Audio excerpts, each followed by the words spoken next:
सहनाववतु सहनौ भुनक्तु सह वीर्यं करवावहै तेजस्विनावधीतमस्तु मा विद्विषावहै। ॐ शान्तिः शान्तिः शान्तिः। श्रीविष्णुविश्वादिमूलमायालोल देव सर्वेश परबೊಮ್ಮನೆಂದು ಜನಂ ಆವುದನು ಕಾಣದೊಡಮಳ್ತಿಯಿನ್ನಂಬಿಹುದೋ ಆ ವಿಚಿತ್ರಕ್ಕೆ ನಮಿಸೋ ಮಂಕುತಿಮ್ಮ. ಜೀವ ಜಡ ರೂಪ ಪ್ರಪಂಚವನದಾವುದೋ ಆವರಿಸಿಕೊಂಡು ಮೊಳನೆರೆದು ಮಿಹುದಂತೆ ಭಾವಕೊಳಪಡದಂತೆ ಅಳತೆಗಳವಡದಂತೆ ಆ ವಿಶೇಷಕ್ಕೆ ನಮಿಸೋ ಮಂಕುತಿಮ್ಮ. ಇಹುದೋ ಇಲ್ಲವೋ ತಿಳಿಯಗೊಡದೊಂದು ವಸ್ತು ನಿಜ ಮಹಿಮೆಯಿಂಜಗವಾಗಿ ಜೀವವೇಷದಲ್ಲಿ ವಿಹರಿಪುದದೊಳ್ಳಿತೆಂಬುದು ನಿಸದವಾದೊಡ ಗಹನ ತತ್ವಕ್ಕೆ ಶರಣೋ ಮಂಕುತಿಮ್ಮ.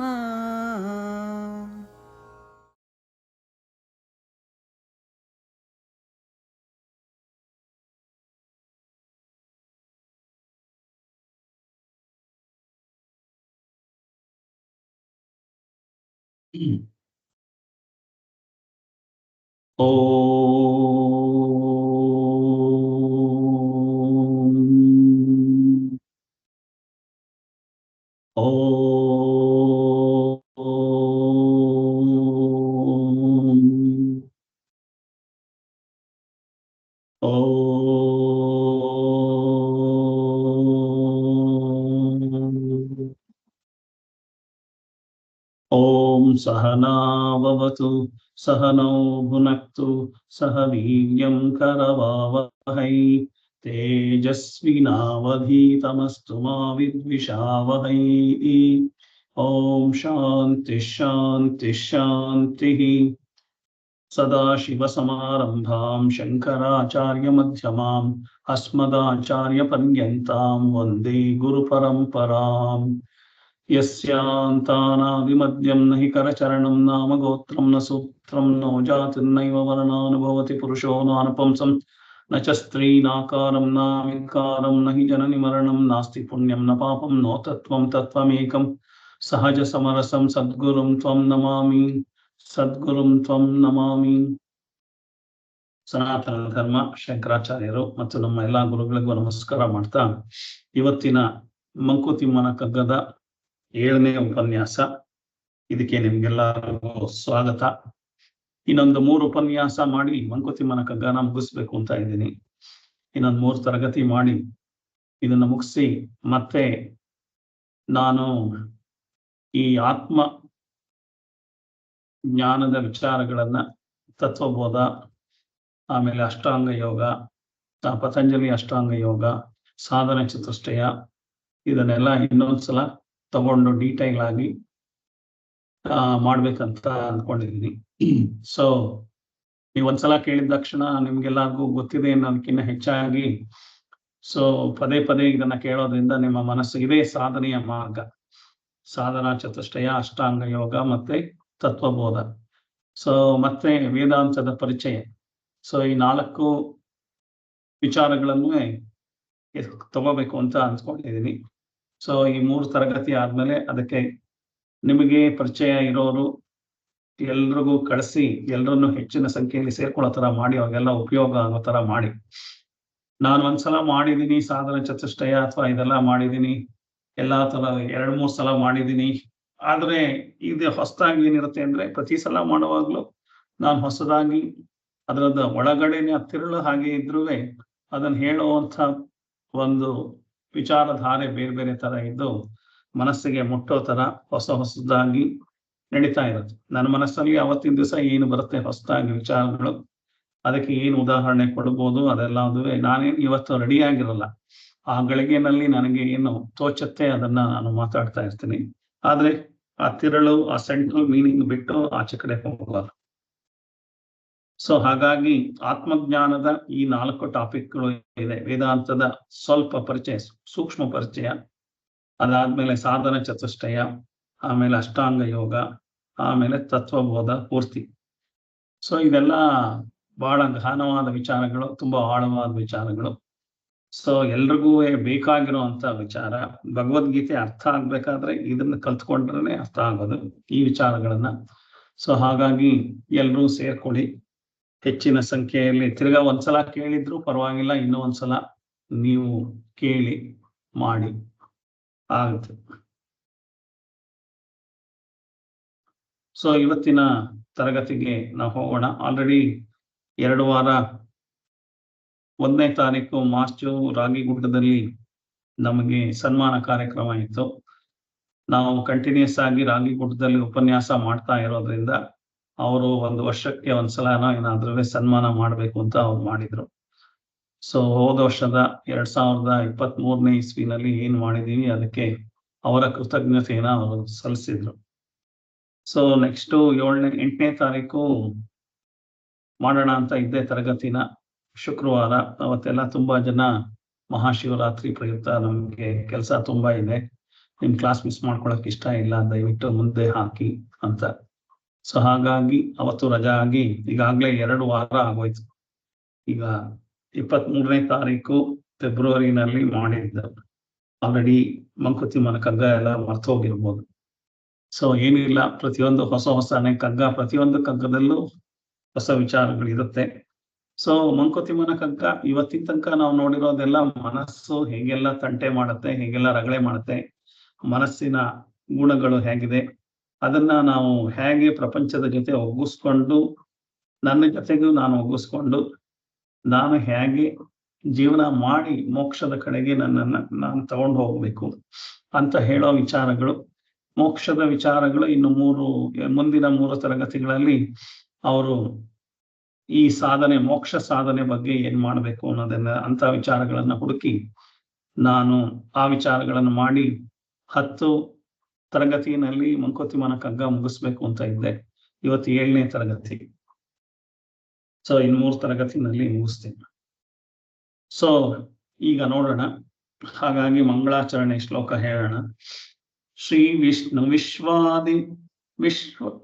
ವಿಷ್ಣು ವಿಶ್ವಾದಿ ಮೂಲ ಮಾಯಾಲೋಲ ದೇವ ಸರ್ವೇಶ ಪರಬೊಮ್ಮನೆಂದು ಜನಂ ಆವುದನು ಕಾಣದೊಡಮಳ್ತಿಯಂ ನಂಬಿಹುದೋ ಆ ವಿಚಿತ್ರಕ್ಕೆ ನಮಿಸೋ ಮಂಕುತಿಮ್ಮ. ಜೀವ ಜಡ ರೂಪ ಪ್ರಪಂಚವನದಾವುದೋ ಆವರಿಸಿಕೊಂಡು ಮೊಳೆ ನೆರೆದು ಮಿಹುದಂತೆ, ಭಾವ ಕೊಡಪಡದಂತೆ ಅಳತೆಗಳ ಬಡದಂತೆ ಆ ವಿಶೇಷಕ್ಕೆ ಮಣಿಯೋ ಮಂಕುತಿಮ್ಮ. ಇಹುದೋ ಇಲ್ಲವೋ ತಿಳಿಯಗೊಡದೊಂದು ವಸ್ತು ನಿಜ ಮಹಿಮೆಯಂ ಜಗವಾಗಿ ಜೀವವೇಷದಲ್ಲಿ ವಿಹರಿಪುದೊಳ್ಳಿತಾದೆಂಬುದು ನಿಸ್ಸದವಾದೊಡ ಗಹನ ತತ್ವಕ್ಕೆ ಶರಣ ಮಂಕುತಿಮ್ಮ. ಗಹನ ತತ್ವಕ್ಕೆ ಶರಣ ಮಂಕುತಿಮ್ಮ. ಸೊ ಜೀವ, ಜಗತ್ತು ಮತ್ತೆ ಈಶ್ವರ, ಈ 3 ವಿಚಾರಗಳನ್ನು ಒಂದುಕೊಂಡಿರುವಂತಹ ವಿಚಾರ. ಸೊ ಜೀವ ಅಂದ್ರೆ ಏನು, ಅದ್ರ ಬಗ್ಗೆನೂ ಬೇಕಾದಷ್ಟನ್ನ ಹೇಳಿದ್ದಾರೆ. ಅಂದ್ರೆ ಜೀವ ಅಂದ್ರೆ ನಥಿಂಗ್ ಬಟ್ ಮನಸ್ಸು ಅನ್ನೋದನ್ನ ಅವರು ಮನಸ್ಸಿನ ಬಗ್ಗೆನೇ ಇಷ್ಟೆಲ್ಲ ವಿಚಾರಗಳನ್ನು ಹೇಳಿದ್ದಾರೆ. ಜಗತ್ತು, ಪ್ರಪಂಚದ ಎಲ್ಲ ನಾವು ಹೊಂದ್ಕೊಳ್ಳುವಂತ ವಿಚಾರಗಳು, ಪ್ರಪಂಚದಲ್ಲಿ ನಾವು ನಡೆಸ್ತಾ ಇರುವಂತ ಕಾರ್ಯಭಾರಗಳು, ನಡ್ಕೊಳ್ತಾ ಇರುವಂತ ಜೀವನ ಚರಿತ್ರೆ, ಜೀವನ ನಮ್ದು. ಅದನ್ನ ಜೀವನ ಅಂತಂದ್ರೆ ಜೀವ ಪ್ರಪಂಚದಲ್ಲಿ ಇರೋದ್ರಿಂದ ಜೀವನ ನಡೀತಾ ಇದೆ. ಸೊ ಅದಲ್ದಲೇನೆ ಈ ಜೀವ ಮತ್ತು ಜೀವನ ಪ್ರಪಂಚನ ನಡೆಸೋಬೇಕಾದ್ರೆ, ಅದನ್ನ ಕ್ರಿಯೇಟ್ ಮಾಡ್ಬೇಕಾದ್ರೆ ಒಂದು ದೈವ ಇರಬೇಕು. ಹಾಗಾಗಿ ಜೀವ, ಜಗತ್ತು ಮತ್ತೆ ಈಶ್ವರ, ದೈವನ ಈಶ್ವರ ಬ್ರಹ್ಮನ್ ಅಂತ ಕರೆದ್ರೆ, ಸೊ ಜೀವ ಈ ಜಗತ್ತಿನ ಜೊತೆ ಜೀವನ ಮಾಡಬೇಕಾದ್ರೆ ಏನ್ ಮಾಡುತ್ತೆ, ಜೀವ ಅಟ್ಯಾಚ್ಮೆಂಟ್ ಮಾಡ್ಕೊಳ್ಳುತ್ತೆ, ಈ ಪ್ರಪಂಚನ ಅಂಟಿಸ್ಕೊಳುತ್ತೆ. ಸೊ ಹಾಗಾಗಿ ಅಂಟಿಸ್ಕೊಂಡಾಗ ತುಂಬಾ ಖುಷಿ ಅನ್ಸುತ್ತೆ. ಕೀಳಕೊಳ್ಳುವಾಗ ಬಿಡಿಸ್ಕೊಳ್ಳುವಾಗ ತುಂಬಾ ನೋವು ಅನ್ಸುತ್ತೆ. ಸೊ ಅಂಟಿಸ್ಕೊಳ್ಳೋದು ಬಿಡೋದು ಈ ಜೀವನದಲ್ಲಿ ನಡೀತಾನೆ ಇರುತ್ತೆ. ಹಾಗಾಗಿ ಇದನ್ನ ಬಂಧನ ಅಂತ ಹೇಳಿದ್ದಾರೆ. ಸೊ ಜೀವ ಜಗತ್ತಿಗೆ ಅಂಟಿಸ್ಕೊಂಡು ಬಿಡ್ತಾ ಇರೋದು, ಅದನ್ನ ಬಂಧನ ಅಂತ ಕರೆದು ಅದನ್ನೇ ಸಂಸಾರ ಅಂತ ಕರೀತಾರೆ. ಈ ಬಂಧನದಿಂದ ಬಿಡಿಸ್ಕೊಳ್ಳೋ ಅಂಥದ್ದು ಏನು ಅಂತಂದ್ರೆ, ನಾನೇನು ನನ್ನ ಬಾಡಿ ಯಾವುದಕ್ಕೂ ಅಂಟ್ಕೊಂಡಿಲ್ಲ, ನಾನು ಮನಸ್ಸಿನ ಮೂಲಕ ಅಂಟ್ಕೊಂಡಿದ್ದೀನಿ. ಆ ಮನಸ್ಸಿನ ಮೂಲಕ ಅಂಟ್ಕೊಂಡಿರೋದ್ರಿಂದ ಮನಸ್ಸಿನ ಮೂಲಕನೇ ಬಿಡ್ಬೇಕು. ನನ್ನ ದೇಹ ಯಾವ್ದಕ್ಕಾದ್ರೂ ಅಂಟ್ಕೊಂಡಿದ್ಯಾ? ಇವನ್ ಬಟ್ಟೆಗೆ ಕೂಡ ಅಂಟ್ಕೊಂಡಿಲ್ಲ. ಬಟ್ಟೆ ತೆಗೆದು ಬೆಳಗ್ಗೆಯಿಂದ ಸಾಯಂಕಾಲ 4 ತರ ಬಟ್ಟೆಗಳು ಹಾಕೊಂಡು ತೆಗ್ದಾಕ್ತಾ ಇರ್ತೀವಿ, ಒಗಿತಾ ಇರ್ತೀವಿ. ಇನ್ಯಾವ್ದು ಅಂಟ್ಕೊಂಡಿದೆ ನಮ್ಗೆ? ನಮ್ಗೆ ಅಂಟ್ಕೊಂಡು ನಮ್ಮ ಚರ್ಮದ ಮೇಲೆ ಏನು ಅಂಟ್ಕೊಂಡಿಲ್ಲ. ಸೊ ಹಾಗಾಗಿ ದಿವಸ ಸ್ನಾನ ಬೇರೆ ಮಾಡ್ತೀವಿ, ಏನು ಅಂಟ್ಕೊಳಕ್ ಸಾಧ್ಯನೇ ಇಲ್ಲ. ದೇಹಕ್ಕೆ ಏನು ಅಂಟ್ಕೊಳಕ್ ಸಾಧ್ಯ ಇಲ್ಲ. ಹಾಗಾಗಿ ನಾವೆಲ್ಲ ಅಂಟ್ಕೊಂಡಿರೋದು ಈ ಜಗತ್ತಿಗೆ, ನನ್ನ ಹೆಂಡತಿ ಮಕ್ಕಳಿಗೆ, ನನ್ನ ವಸ್ತುಗಳಿಗೆ, ನನ್ನ ಹೆಸರಿಗೆ, ನನ್ನ ಕೀರ್ತಿಗೆ, ನನ್ನ ಸಂಬಂಧಗಳಿಗೆ, ನನ್ನ ವಿಚಾರಧಾರೆಗಳಿಗೆ, ಅದೆಲ್ಲ ಹೊಂದ್ಕೊಂಡ್ಬಿಟ್ಟು ಅಂಟ್ಕೊಂಡಿದೀನಿ. ಅದಕ್ಕೆ ಯಾವಾಗ್ಲಾರು ಅದನ್ನು ಬಿಡಿಸ್ಕೊಳ್ಳುವಂತಹ ಸಂದರ್ಭ ಬಂದಾಗ ನನಗೆ ಮನಸ್ಸು ಸಂಕಟ ಆಗುತ್ತೆ. ಹಾಗಾಗಿ ಏನಾಗುತ್ತೆ, ಸೊ ಆ ಬಿಡಿಸ್ಕೊಳ್ಳೋದನ್ನ ಮೋಕ್ಷ ಅಂತ ಹೇಳಿದ್ದಾರೆ. ಅಂದ್ರೆ ಆ ಬಿಡಿಸ್ಕೊಂಡು ಜೀವನ ಮಾಡೋದಿದೆಯಲ್ಲ, ಇದೇ ಪ್ರಪಂಚದಲ್ಲಿದ್ದು ಅದೇನೇ ಮೋಕ್ಷ. ಮನಸ್ಸಿನಲ್ಲಿ ಏನೇನೋ ನಮ್ಗೆ ಗೊತ್ತಿಲ್ದಲೆ ನಾವೇ ಮಾಡ್ಕೊಂಡು, ನಾವೇ ಒದ್ದಾಡಿ, ನಾವೇ ಸಿಗಾಕೊಂಡು, ಸೊ ಆ ತರ ಆಗಿದೆ. ಸೊ ಅದರಿಂದ ಮೋಕ್ಷ ಅಂತಂದ್ರೆ ಎಲ್ರಿಗೂ ಮೋಕ್ಷ ಪಡ್ಕೊಳ್ಳೋ ಆಸೆ. ಆದ್ರೆ ಹೇಗೆ ಅಂತಂದ್ರೆ ಅದಕ್ಕೆ ಸಾಧನೆ ಮಾಡಬೇಕು. ಸಾಧನೆಗಳ ಬಗ್ಗೆ ಕೆಲವು ವಿಚಾರಗಳನ್ನ ಇವರು ಹೇಳಿದ್ದಾರೆ. ಹಾಗಾಗಿ ವೇದಾಂತದಲ್ಲಿರೋ 6 ವಿಚಾರಗಳನ್ನು ಇವರು ಹೇಳಿದ್ದಾರೆ. ಸೊ 6 ವಿಚಾರಗಳು ಯಾವ್ಯಾವುದು ಅಂದ್ರೆ, ಜೀವ, ಜಗತ್ತು, ಈಶ್ವರ, ಬಂಧ, ಮೋಕ್ಷ, ಮತ್ತೆ ಸಾಧನೆಗಳು. ಸಾಧನೆ ಮಾಡದಲ್ಲಿ ನಾವು ಮೋಕ್ಷದ ಅನುಭವ, ಮೋಕ್ಷ ಪಡ್ಕೊಳ್ಳೋದಕ್ಕಾಗಲ್ಲ. ಸಾಧನೆ ಮಾಡೋದೇ ಬೇಡ. ನಾವು ಮಗು ತರ ಮೊದಲಿಂದಾನೇ ಇದ್ದು ಬಿಟ್ರೆ, ನಾವೇನು ಅಂಟಿಸ್ಕೊಳ್ಳೋದಲ್ಲೇ ಇದ್ರೆ ನಾವು ಯಾವುದೋ ಮೋಕ್ಷಕ್ಕೆ ಹೋಗೋ ಗೋಜೆ ಇಲ್ಲ. ನಾವು ಮೋಕ್ಷದಲ್ಲೇ ಇರ್ತೀವಿ ಯಾವಾಗಲೂ. ಸೊ ಅದನ್ನೇ ಮೋಕ್ಷ ಅಂತ ಕರೆದಿರೋದು. ಬೇರೆಯವರೆಲ್ಲರೂ ಏನೋ ಸ್ವರ್ಗಕ್ಕೆ ಹೋಗ್ಬಿಡ್ತಾರೆ, ನರಕಕ್ಕೆ ಹೋಗ್ಬಿಡ್ತಾರೆ, ಅದೆಲ್ಲ ಅದು ಕಲ್ಪನೆಯ ವಿಚಾರಗಳು. ಅದೆಲ್ಲದುವೇ ಏನು ಗೊತ್ತಿಲ್ಲದಲೇ ಇರೋರು, may be SLC, LKG, UKG ನಲ್ಲಿ ಇರುವಂತಹ ಜನಗಳಿಗೆ ಹೇಳುವಂತ ವಿಚಾರಗಳು. ಅವ್ರಿಗೆ ಆ ತರದ ವಿಚಾರಗಳನ್ನು ಹೇಳ್ಬೇಕಾಗತ್ತೆ. ಯಾಕೆಂದ್ರೆ ಅವ್ರಿಗಿನ್ನೂ ಆ ಮಾನಸಿಕ ಸ್ತರ ಹತ್ತಿಲ್ದಲೇ ಇರೋದ್ರಿಂದ ಆ ಬಿಡಿಸ್ಕೊಳ್ಳೋದು ಅಂದ್ರೆ ಏನು ಅನ್ನೋದೇ ಗೊತ್ತಿಲ್ದಲೇ ಇದ್ರೆ ನಾವೆಷ್ಟು ಹೇಳಿದ್ರು ಪ್ರಯೋಜನ ಆಗಲ್ಲ. ಹಾಗಾಗಿ ನೀವೆಲ್ಲ ಒಂದು ಅಧ್ಯಾತ್ಮದ ಲೆವೆಲ್ ಅಲ್ಲಿ ಮುಂದೆ ಬಂದು ಅರ್ಥ ಮಾಡ್ಕೊಂಡಿರೋದ್ರಿಂದ, ಆ ಬಿಡಿಸ್ಕೊಳ್ಳೋದು ಅಂದ್ರೆ ಏನು ಅನ್ನೋದು ಅರ್ಥ ಆಗ್ತಾ ಇರೋದ್ರಿಂದ ನಿಮಗೆ ಈ ವಿಚಾರಗಳನ್ನು ಹೇಳೋದಕ್ಕೆ ಸುಲಭ ಆಗುತ್ತೆ. ನೀವು ಕಂಟಿನ್ಯೂಸ್ ಆಗಿ ಕ್ಲಾಸಿಗೆ, ತರಗತಿಗಳಿಗೆ ಬಂದಿರೋದ್ರಿಂದ ನಿಮ್ಗೆ ಇಷ್ಟ ಆದ್ರೆ ಸ್ವಲ್ಪ ಇದ್ರ ಬಗ್ಗೆ ಗೊತ್ತಿದೆ. ಸೊ ಹಾಗಾಗಿ ಜೀವ, ಜಗತ್ತು, ಈಶ್ವರ, ಬಂಧ, ಮೋಕ್ಷ ಮತ್ತೆ ಸಾಧನೆ ಮಾಡಲೇಬೇಕಾಗುತ್ತೆ. ನಾವು ಯಾವುದನ್ನು ಸಾಧನೆ ಮಾಡದಲೇ ನಾವು ತಗೊಳಕ್ಕಾಗಲ್ಲ.